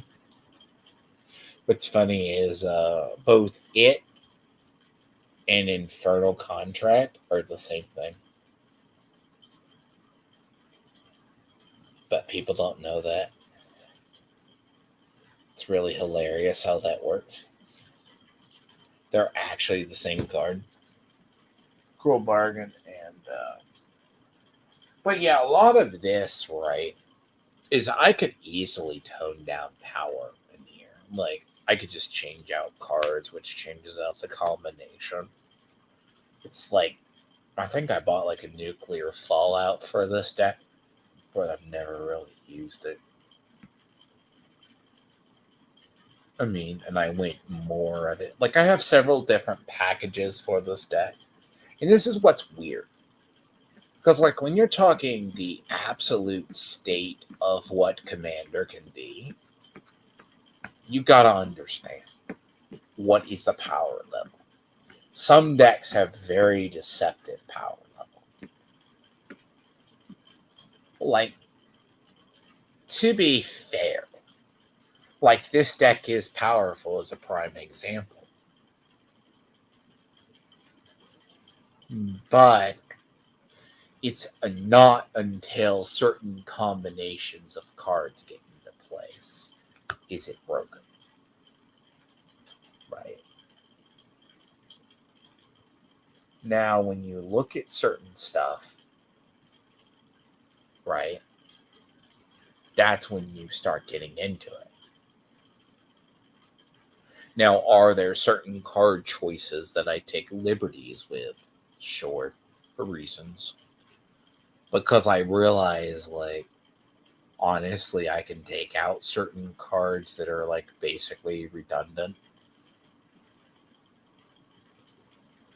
And I don't have to deal with it. I mean, like, what's weird is it's designed to be, like, do I really need... Like, I have Necropotence, right? See, it's like the only reason I haven't done Necro Dominance, right? The funny part is the difference between Necropotence and Necro Dominance, like, I need a couple of these, right? Necropotence and Necro Dominance are the same card, except one knocks you down one. Like, prime example, if they unban Yawgmoth's Bargain, it's basically would be in the spot of this, or be a backup to this. Because I would probably play Yawgmoth's Bargain. Necropotence is good, but the concept of it is different. Because Yawgmoth's Bargain, I can just pay 1 life and draw a card. And it doesn't matter the turn. So I would probably play it over Null Perfusion. But Null Perfusion is a part of the Storm package that isn't in this actual deck. So the concept of it is, I've never really had it. Like, this deck over time, it's either what I have spent, or I haven't not spent $1,000 over this. Probably is more than all of Tony's, like, entire assets that little shitty crap people do. The idea of all of these, like, it's like, take a commander, you do it, I turn it into a weapon. Chainer, like, right? What is it? See, what's funny is they made this legal for Modern, which I thought was really funny. Chainer, like Nightmare Adept, right? You see him? He's fun as a commander. So, by the way, these are pretty ugly cards, by the way. These are not the best card quality. You start getting into those, I would order those. But they're a fun one. Like, that whole thing is, it came from the same deck. It's the idea you could. And Crick is not a end-all be-all either. Like, Crick, I don't need it to win, but it's out. It never has to attack. I mean, if it gets to the point that I'm able to just do that, I mean, 3 different sources of Cryptcast, like Extort. Extort itself works. So it's an interesting. Like the future of Commander is going to be very weird, and I'd have to look up after Vegas unless they're just going to change it. Because, I mean, in reality, right? Depending on a lot of our decks we choose, I don't see a lot of problems. I don't foresee it unless they try to stringently enforce.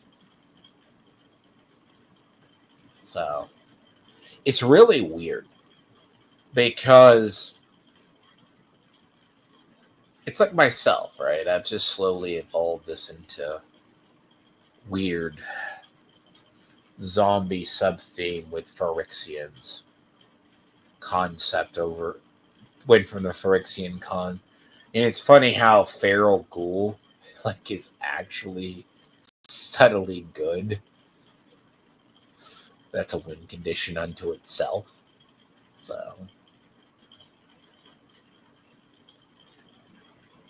I mean it's okay. It's like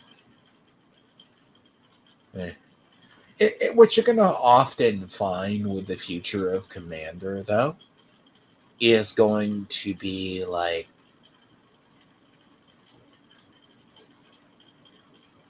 it's going to come down to the bracket system and how they effectively do it. I mean, and that's going to be the big deal because what changes a deck like this from one of these other decks, right? That's basically going to make a Traxa really good. Like, I mean, this right here was like the third Commander deck I built.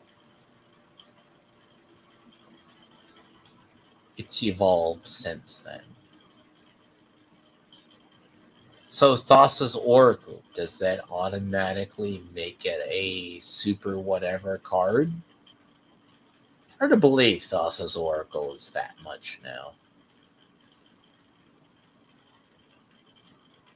There must be something. Spike this up. It wasn't that expensive for a while. But see, this is expensive now too. I wonder why. Urabask. Because I didn't pay that for mine. I didn't pay that. I paid like $10 and I got the alternate foil.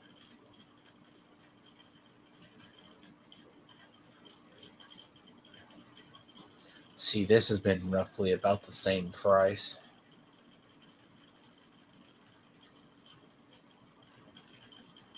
It's really weird in Commander what gets expensive and what doesn't. And I can only think something happened. Because it wouldn't surprise me if in Thassa's Oracle something else happened. Because, like, I have, like... Jesus. I'll look a second.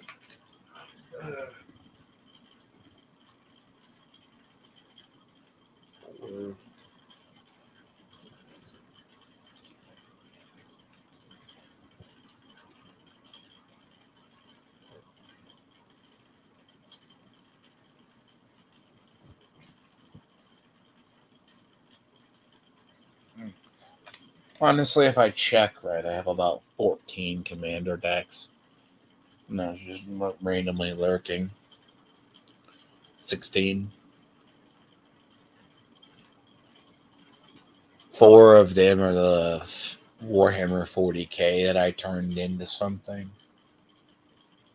I built the Eldrazi. I mean, most of them are all fully decked out, like by 90%. Some share cards that are proxies that I can just move around because you only have so many breeding pools and only so many polluted deltas. You're not going to go buy like one for every deck. I mean, to be honest, how many do you think you play? What's funny is a lot of stuff I bought, it was like before it got popular. You know? Some stuff came down, some stuff It's like funny. It's kind of like this right here. This is like the 40K cards. They're like $16 right now. Like apparently one of the new commanders bumped this up. But here's the thing about a lot of the 40K stuff. That alone drove up like those prices. Like there's a card that I want for my Chainer Nightmare Edict deck. Nightmare Adept deck. But it's Miracle. But it's like 20 something dollars. But like they reprinted Propaganda once or twice, it's gone down. Like what's interesting is when you look at like EDH Rec, right? Take a look. It's like what people say are like the best prices.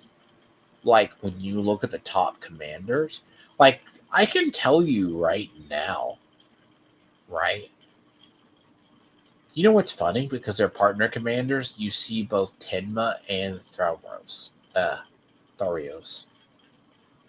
Both of these, I can tell you this combination, this should be the same combination. But it's funny that you see Dragon up there. Now, Zimone is popular. Right now, is Marnia is popular too. I guess it's just who knows why trending cards are that. Mox Diamond, Flusterstorm. But that's just weird when you look at it. It's not even like the Doctor Who commanders. Like currently, the big ones right now have been Amatu and very weird. This card was originally like a planeswalker, but apparently she's not a planeswalker. But its effect, it is what it is. It's just strange. When I play something, it's like Arabella the Abandoned Doll. Like there's cards in here that have been like this isn't as expensive, but this right here, I mean it was like same commander deck, but the commander deck's expensive as hell. But a lot of these cards, like this isn't standard right now. This is insane, by the way. Right here. I should have picked him up when he was cheaper. In fact, now he's like $9 each. That's insane, by the way. For standard. That is like. But bear in mind, red-black is very powerful in standard right now. It's Rakdos format all the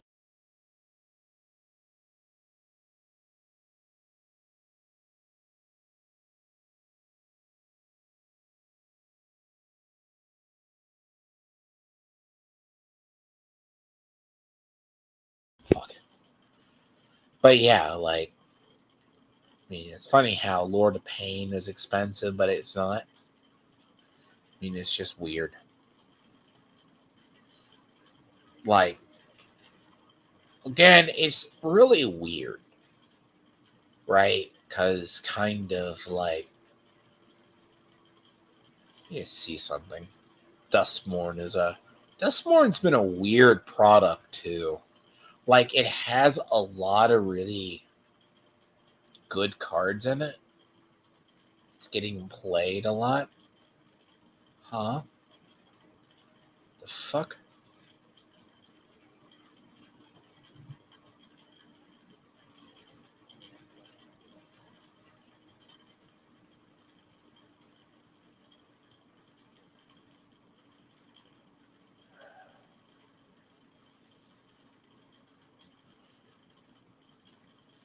You know, something told me to order that card.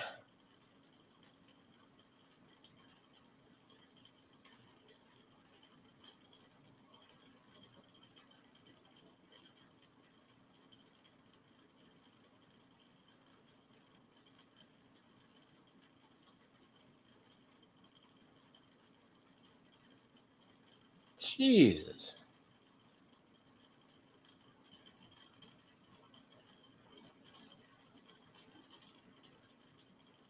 No card should be that in standard right now. What the app? Nah. See what happens when you just don't pay attention to a format. It's funny, this was like $2. But apparently the one that you can... That must be a commander. It has to be. It gotta be commander why that did that.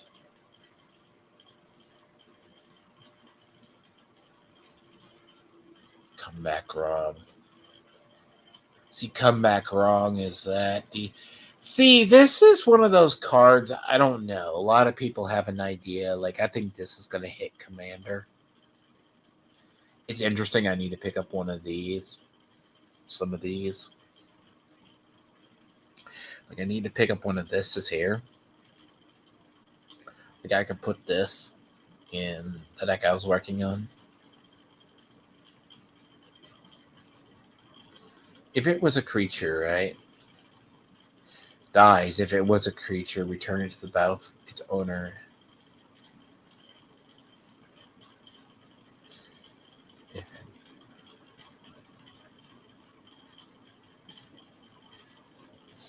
Whenever target opponent, therefore, it...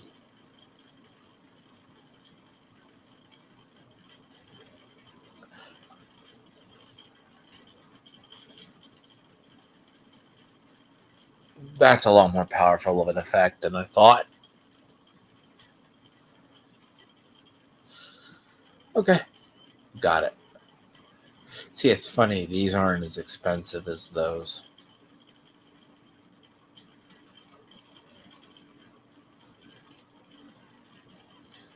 See, some of these, right? It's because of the rumor of standard. A lot of these cards are going up. Something I want to see, because this is a weird card, by the way, like right here. Like right here, this is like really expensive. What I think this is because it's strange. I think this is in a deck. I gotta look at the deck this is a part of, because this has been getting bought out a lot. And that is one, like, you got a lot of these that are like, there's money in it. Like, Withering Torment right here is a pretty good commander card. But the one that is here... Okay, so this is the expensive. But see, he is still 24. Yeah, see, this is a weird effect, and I think this is because of standard. What's weird is I don't understand this card. I understand why it is that, but I just don't understand why it is that much.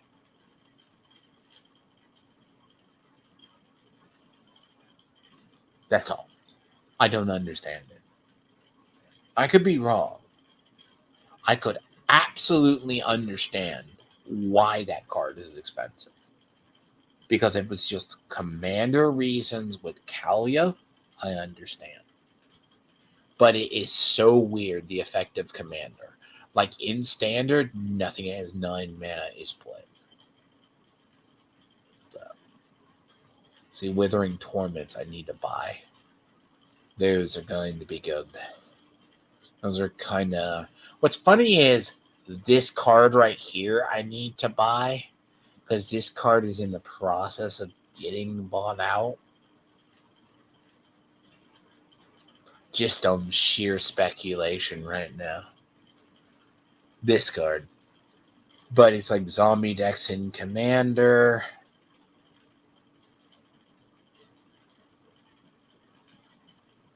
Right?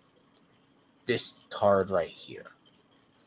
Now, what's funny is when you look at a lot of this, it's like this is driving standard like some Pioneer as well. Like when you look at a lot, like some stuff is cheaper, some of it.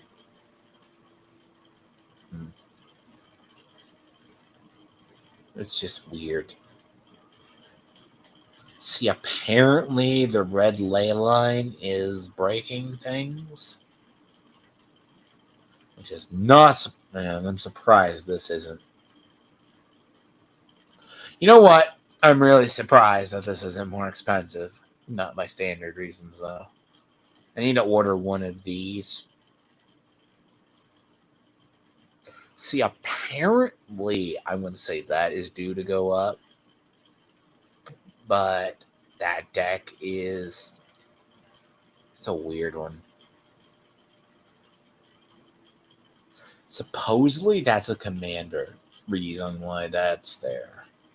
Let's see. But this set right now has been why Commander has... I mean, as much as Modern and Pioneer has gone up. What's the red ley line? See, what's weird is a lot of this. So this is breaking either Standard or Commander.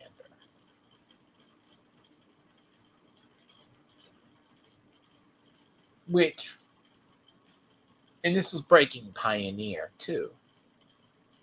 Which, and no, which is strange.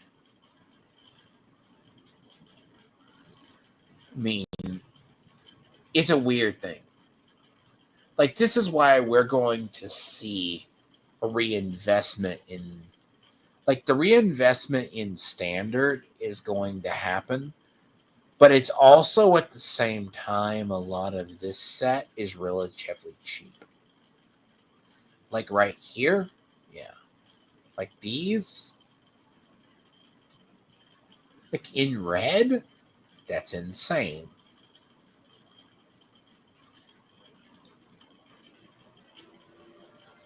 Like, there's a lot of cards right now that are just...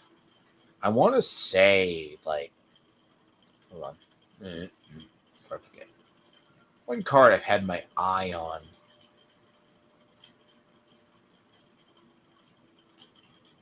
See, I was right about the one because it's cheap enough in red. There was another one.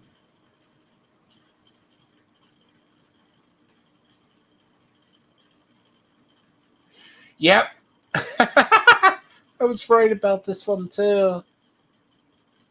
I was right.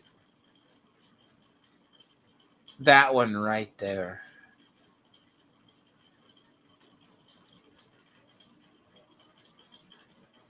See, I was right about this one. Believe it or not.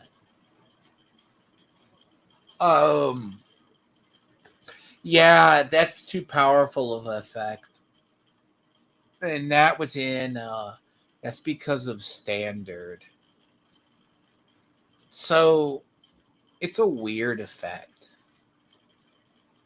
I'll be very honest. There is certain stuff, like lands, like, it's as much as the Commander is driving as much as Standard. It's like these right now are the hot lands, and it makes sense.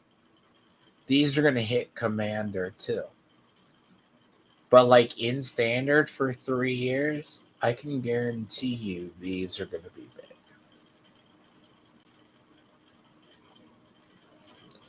Because it's going to be funny. Because of all the verges. Need to pick up these.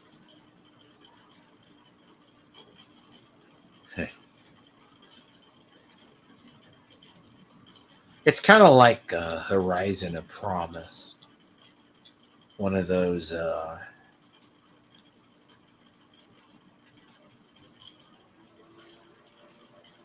once you play with it, you understand.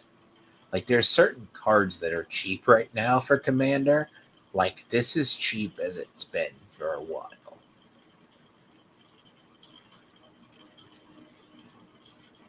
But like in reality, land, like how?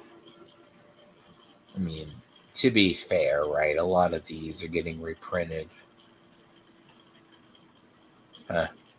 They reprinted that. That's funny.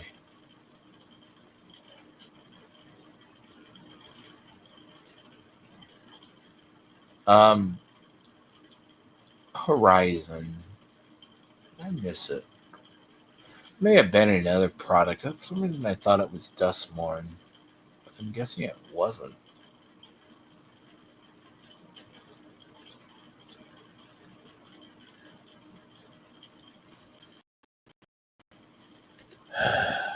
Anyway, it's a kind of Horizon in progress, yeah. Like this right here has been. Yeah, it's Modern Horizon 3. Yeah. But this is not anywhere near legal, but it is stupid in Commander. Right. I picked up a set of those for reasons. But yeah, I might do a game stream in an hour or so. But yeah, a lot of this is going to be. But I predict, though, after Vegas, we'll see it either at Vegas if they don't announce the power brackets. Because going into next year, because, see, the big one before I let go is this. Foundations is the one to set. This is going to allow them to refocus on standard. Now, here's the thing about Foundation. We don't know what's in it. Okay? We have no idea what's in it. This set is due out November 15th. We have no idea what this set is. It has been one of the most closely guarded sets within, I'll be very honest, within the last, and I mean, I am totally shocked there's no leaks for it. But I want you to understand, this is supposed to be standard legal for 5 years. 5 years. Now, the question is, right? It's weird. Now, some of these are old favorites, okay? Coming back. Think of this, I think they're going to use this as a core set, but I don't know what they're going to do with it. So you have Liliana Dreadhorde General, which was from War of the Spark. Now, it's funny that they're reprinting this. I expect this to drive the price down for Commander. It's going to be really funny how that interacts over 5 years. This is going to be okay. That one's going to be strange too. But we know nothing on this set. Supposedly, Savannah Lions is going to be in it. There's been rumors of cards in it. Like, but only 8 so far. But this is going to probably determine how well Standard does. But I'm going to have to dive into this because Magic Foundations has been a highly speculative set. We have rumors about it, what it is supposed to be, what the sealed products are supposed to be. It's supposed to be a starter deck.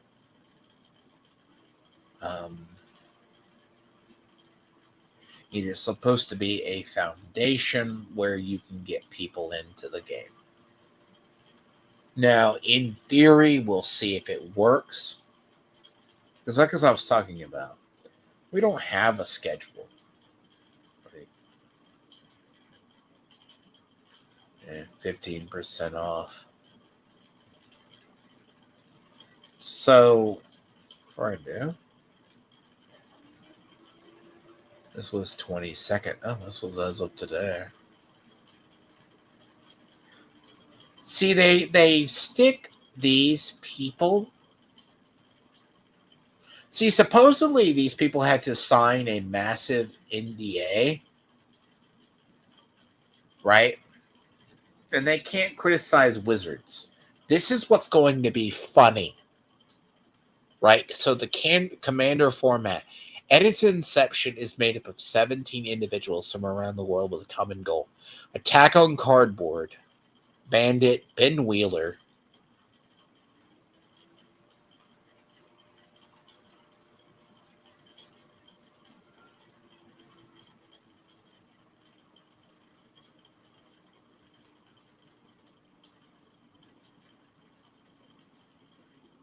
Bandit? The fuck is he? French Commander player? Charlotte Sable? Oh, Jesus.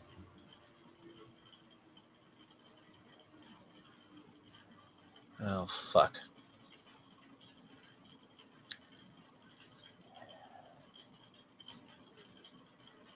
So that's why okay, sorry. This is why Wizards is very much the case of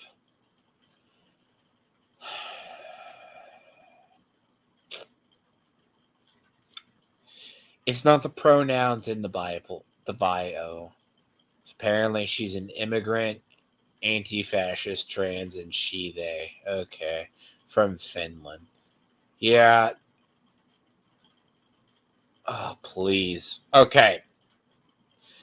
There's a dark side to Wizards. Wizards has a bunch of weirdos that work for it. See, Daquan Watson, right, ran a store in Waco, but he's been living in Washington for a while. Pretty chill, dude. Great channel. Power Dragon. Where's Power Dragon?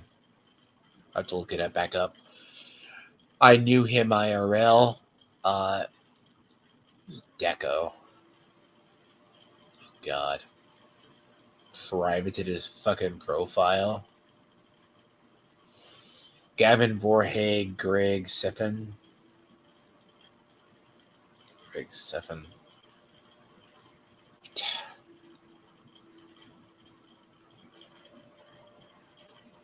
I love private. Got a Japanese guy. Okay. I love it when they private their profiles. You can always tell. Christine Gregory. Oh, Jesus. Another either trans person or gay person. No offense.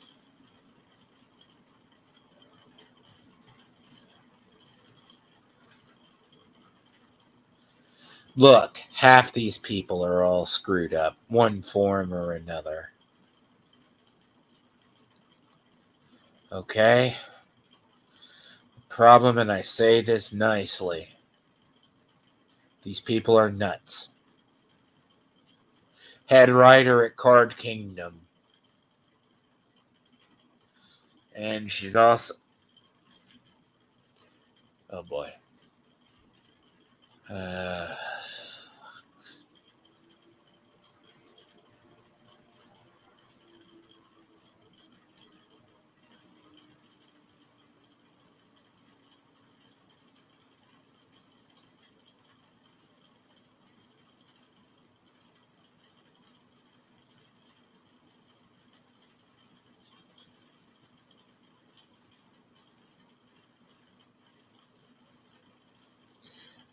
You know what?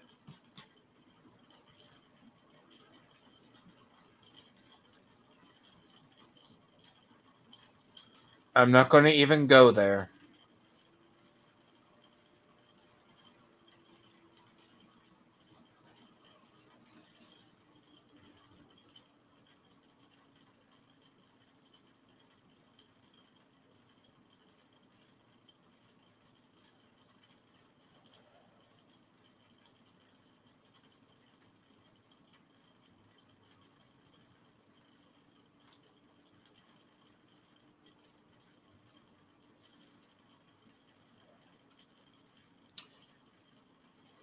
Why are men so fragile when it comes to women being geeky and nerdy? It's really impossible then for women to be gamers, to have common issues. Y'all are so quick to bitch about titty streamers and fake nerd girls and quiz us about shit. Why? And it's literally a woman who's a thought, who basically does cosplay and thirst trap, who's on the commander committee.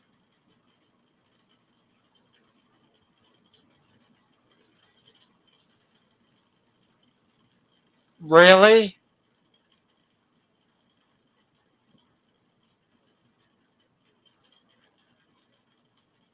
Excuse me. No. No. No. This is starting off strong, by the way. Alternative model on blind print bots. She also does OnlyFans as well. Good job, Wizards. Yeah, you're starting off strong. Olivia Gilbert Hicks, basically the wife of, not the wife, but the long-term girlfriend of,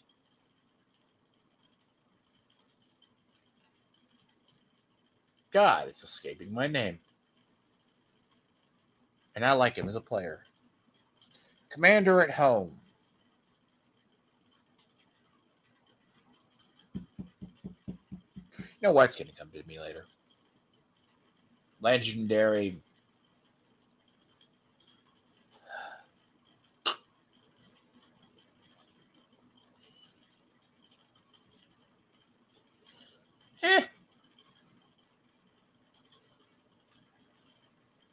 So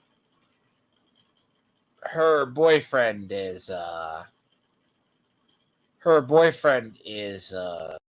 Brian Kibler. Ugh, they would come back to me. So her boyfriend is Brian Kibler, basically. Brian Kibler's interesting story, but long term, right? She's a good egg. Rachel Weeks, Rebel Lily.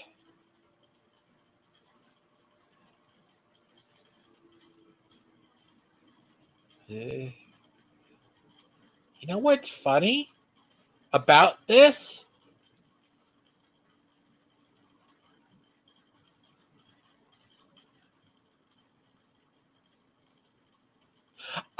Sorry, I want you to notice something about this profile. I know who this is.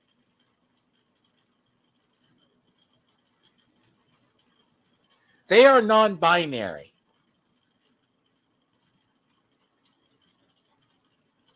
Or trans, one of the two. Right. But they don't have flags in the bio.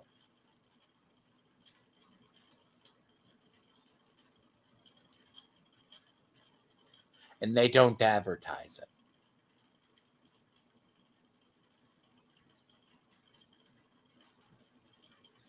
Ponder that one a second. Scott Larrabee. Senior Operations Premier, Head, Cinephile.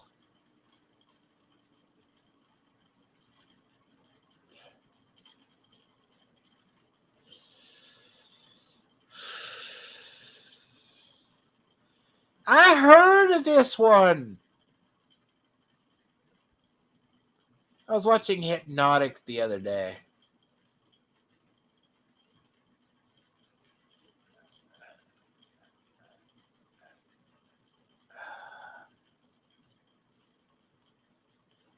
Gamers for Harris. Jesus. When I actively say a lot of people who work at Wizards are unapologetically leftist or very bad people, never doubt me.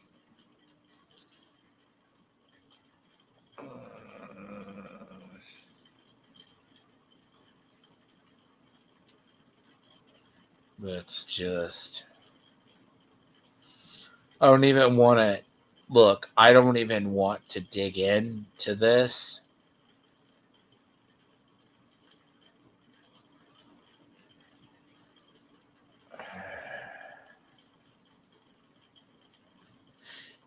You know, the only thing about Gavin is dorky, though.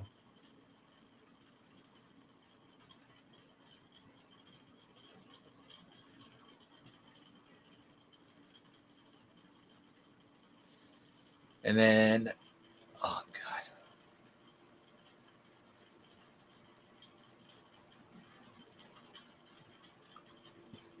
Tim Willoughby. Why do I know that name?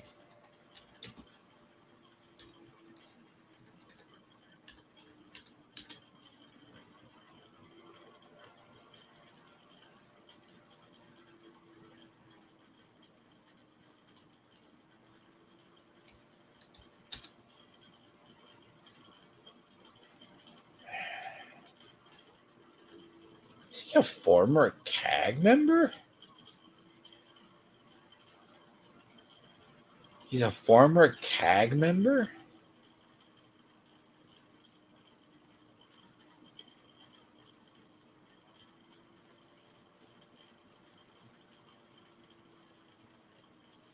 Leftist guy probably protects his Twitter.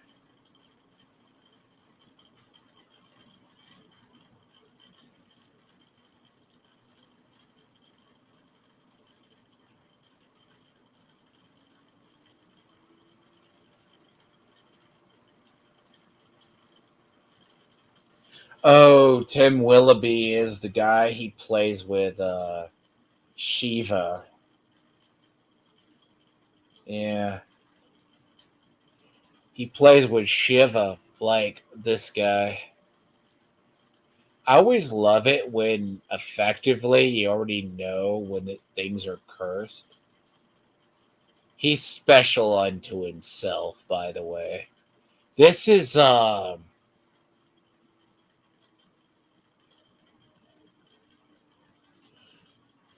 yeah, this venue. But a lot of people who are honest don't want to be on here. So apparently, mostly Magic, Tobiot, Trivia 2. See, they had to sign an agreement that supposedly that they cannot,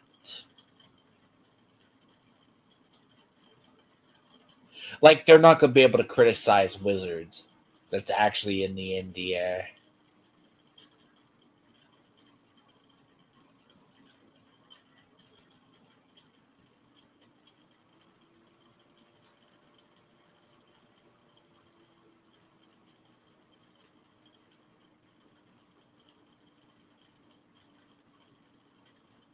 So, yeah, this is starting off strong.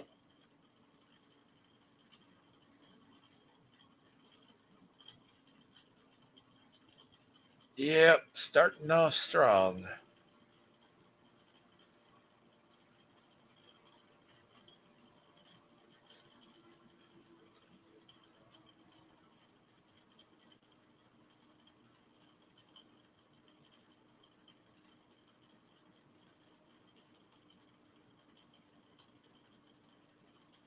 This is going to be interesting how this drops.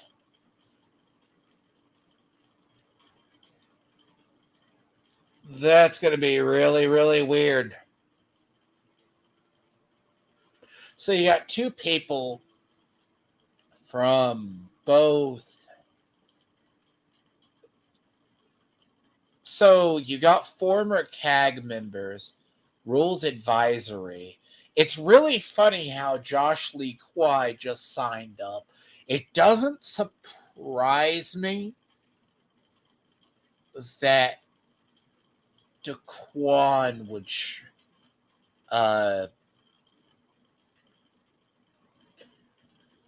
see, Daquan is not a bad egg, right? Yeah, Power Dragon, yeah. He basically, as I said, former judge.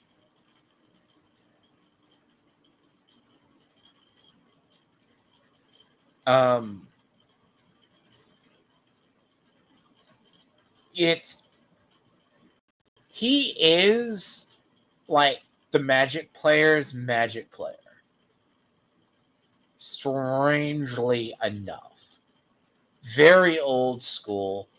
He ran a card store down in Waco. Used to be a judge. As I said, he's made his way around, but he's been living in Washington for a while. Strangely enough, when he sold his store, he went to go work for Wizards, and then he just wound up living up there.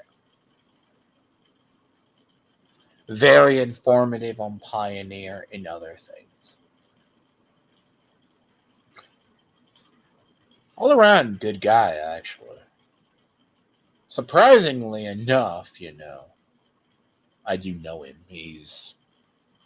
But as I said, there's other details, right? So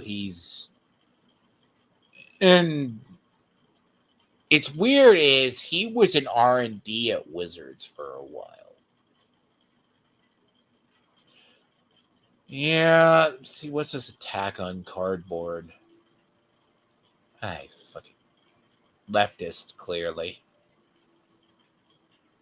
Oh, God. Starting off strong.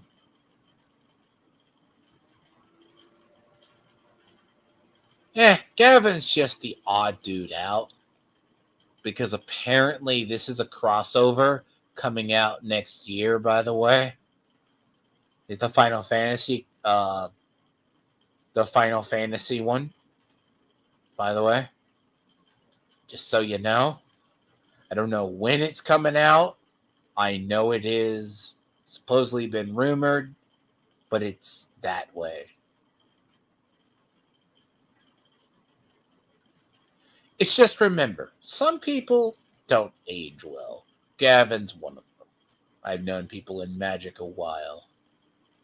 Supposedly, right, that's a crossover.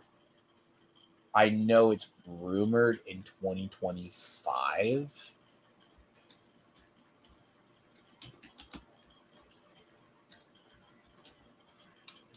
Like, we'll know. It's going to be funny, though, because I know Marvel is first.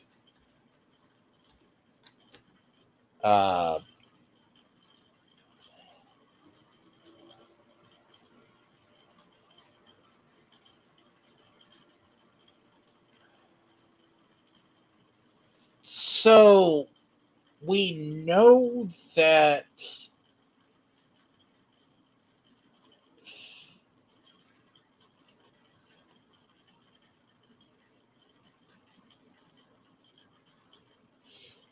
so it makes me wonder if it's going to be the fall.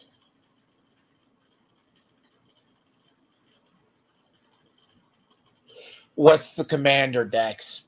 That's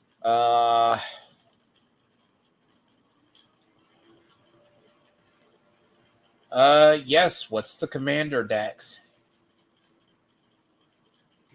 Final Fantasy is announced next year. Spider-Man is probably going to be. So there's going to be a Marvel Super Drop. 5 Secret Layers, and then Marvel Spider-Man is supposed to come out first set of next year, which is either going to be Commander, or we know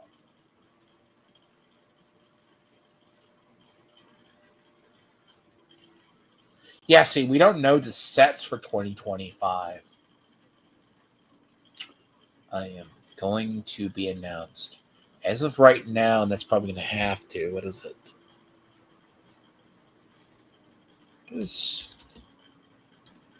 When's PAX West?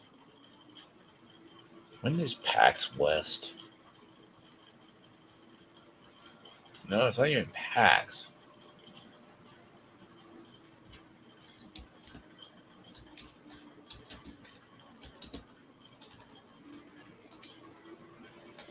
See, this is something we only know, and I'm surprised. So here it is.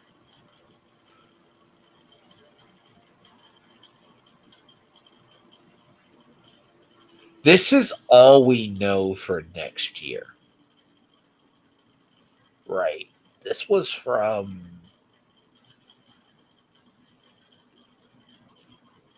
11th of September. Innistrad Remaster, Tennis, we don't know what that is. Tennis Ultimate, Final Fantasy, Volleyball, Wrestling, Yachting, and Ziplining. So we know that the Final Fantasy. So now it makes me wonder. Wrestling is supposed to be space theme.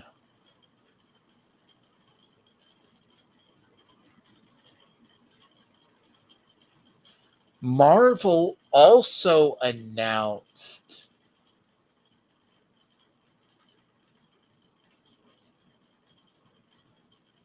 that is going to be interesting. See, Final Fantasy is a big one. See, I don't know how that's going to work. Lorwyn. Marvel, okay, this is the one that got announced, but we think it's going to be quarter, but the cards are already printed. So the cards are already printed. We already know. So this is what's going to be interesting, because going into next year, okay. But then again, this will be fleshed out, I think, by... I don't know why you're going to remaster. That set looks awful. Concept art, I think, looks bad.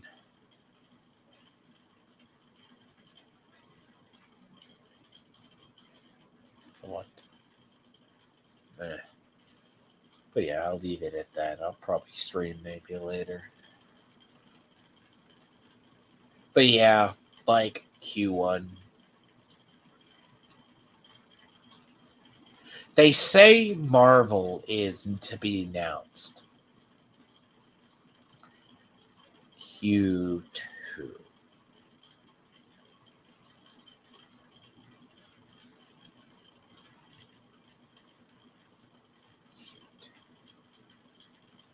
So Q2 would be in June, be in summer. Q3, Q1, Q2. Q4 is going to be the Lorwyn set. The Marvel one. So that means the Marvel isn't early.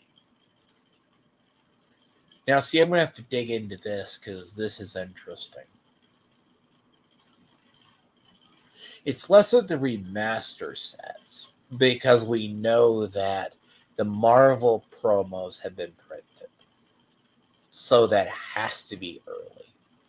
So, but a lot of this, right, is what this will be filled up.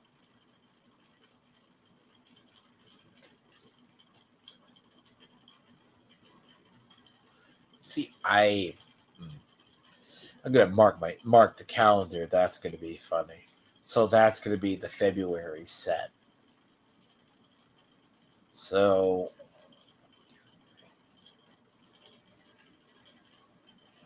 if November 15th is Foundations,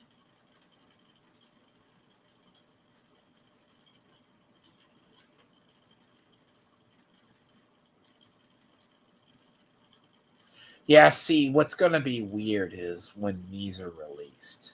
So Q2, right? So you're talking between, so let's say quarter two. So that's between March and June. That's March and June. Q1 is always January through April. January, February, and April. And that's the last part of the year. But yeah, that's what's funny, because that's what's probably going to go down. I'm going to have to look at this, because this is weird. But this is just the concept art for it. I'm not a huge fan. I wasn't a fan of Thunder Junction.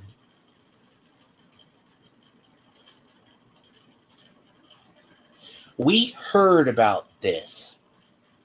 So, right here, we've kind of heard about this set. But I'll have to do more of a dive because it's interesting with Tarkir.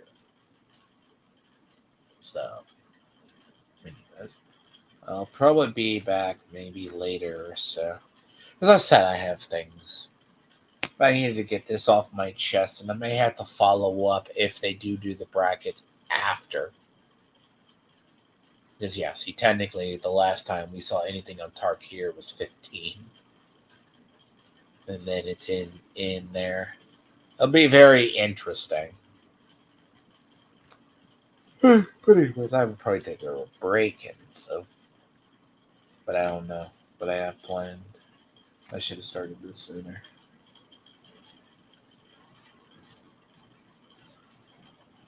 But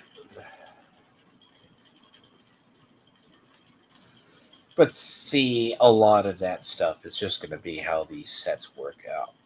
But we know this next year, so it makes sense that Final Fantasy and that.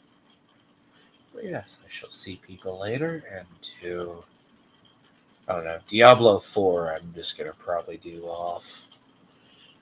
I don't know, I'm debating on starting another character, but I'll see how much life I have left in me in the day. And to the people, I'll see people later. And to Stray Banes and Sandman and everybody else who just wants to hate watch. Have a nice day. And I wish you the best in life. Maybe your e-daddies will love you. And give you the attention you deserve and not ban you. Then again, Stray Beans, you're a Karen. Nothing new. Anyways. By the way, this is the whole... Heard about this set, too. Ugh. I am not too thrilled about a lot of these sets.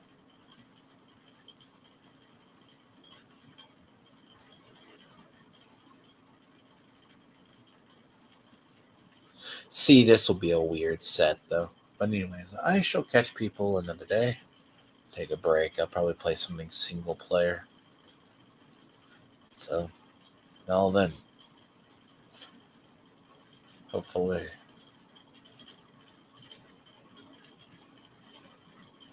Yep. So anyways.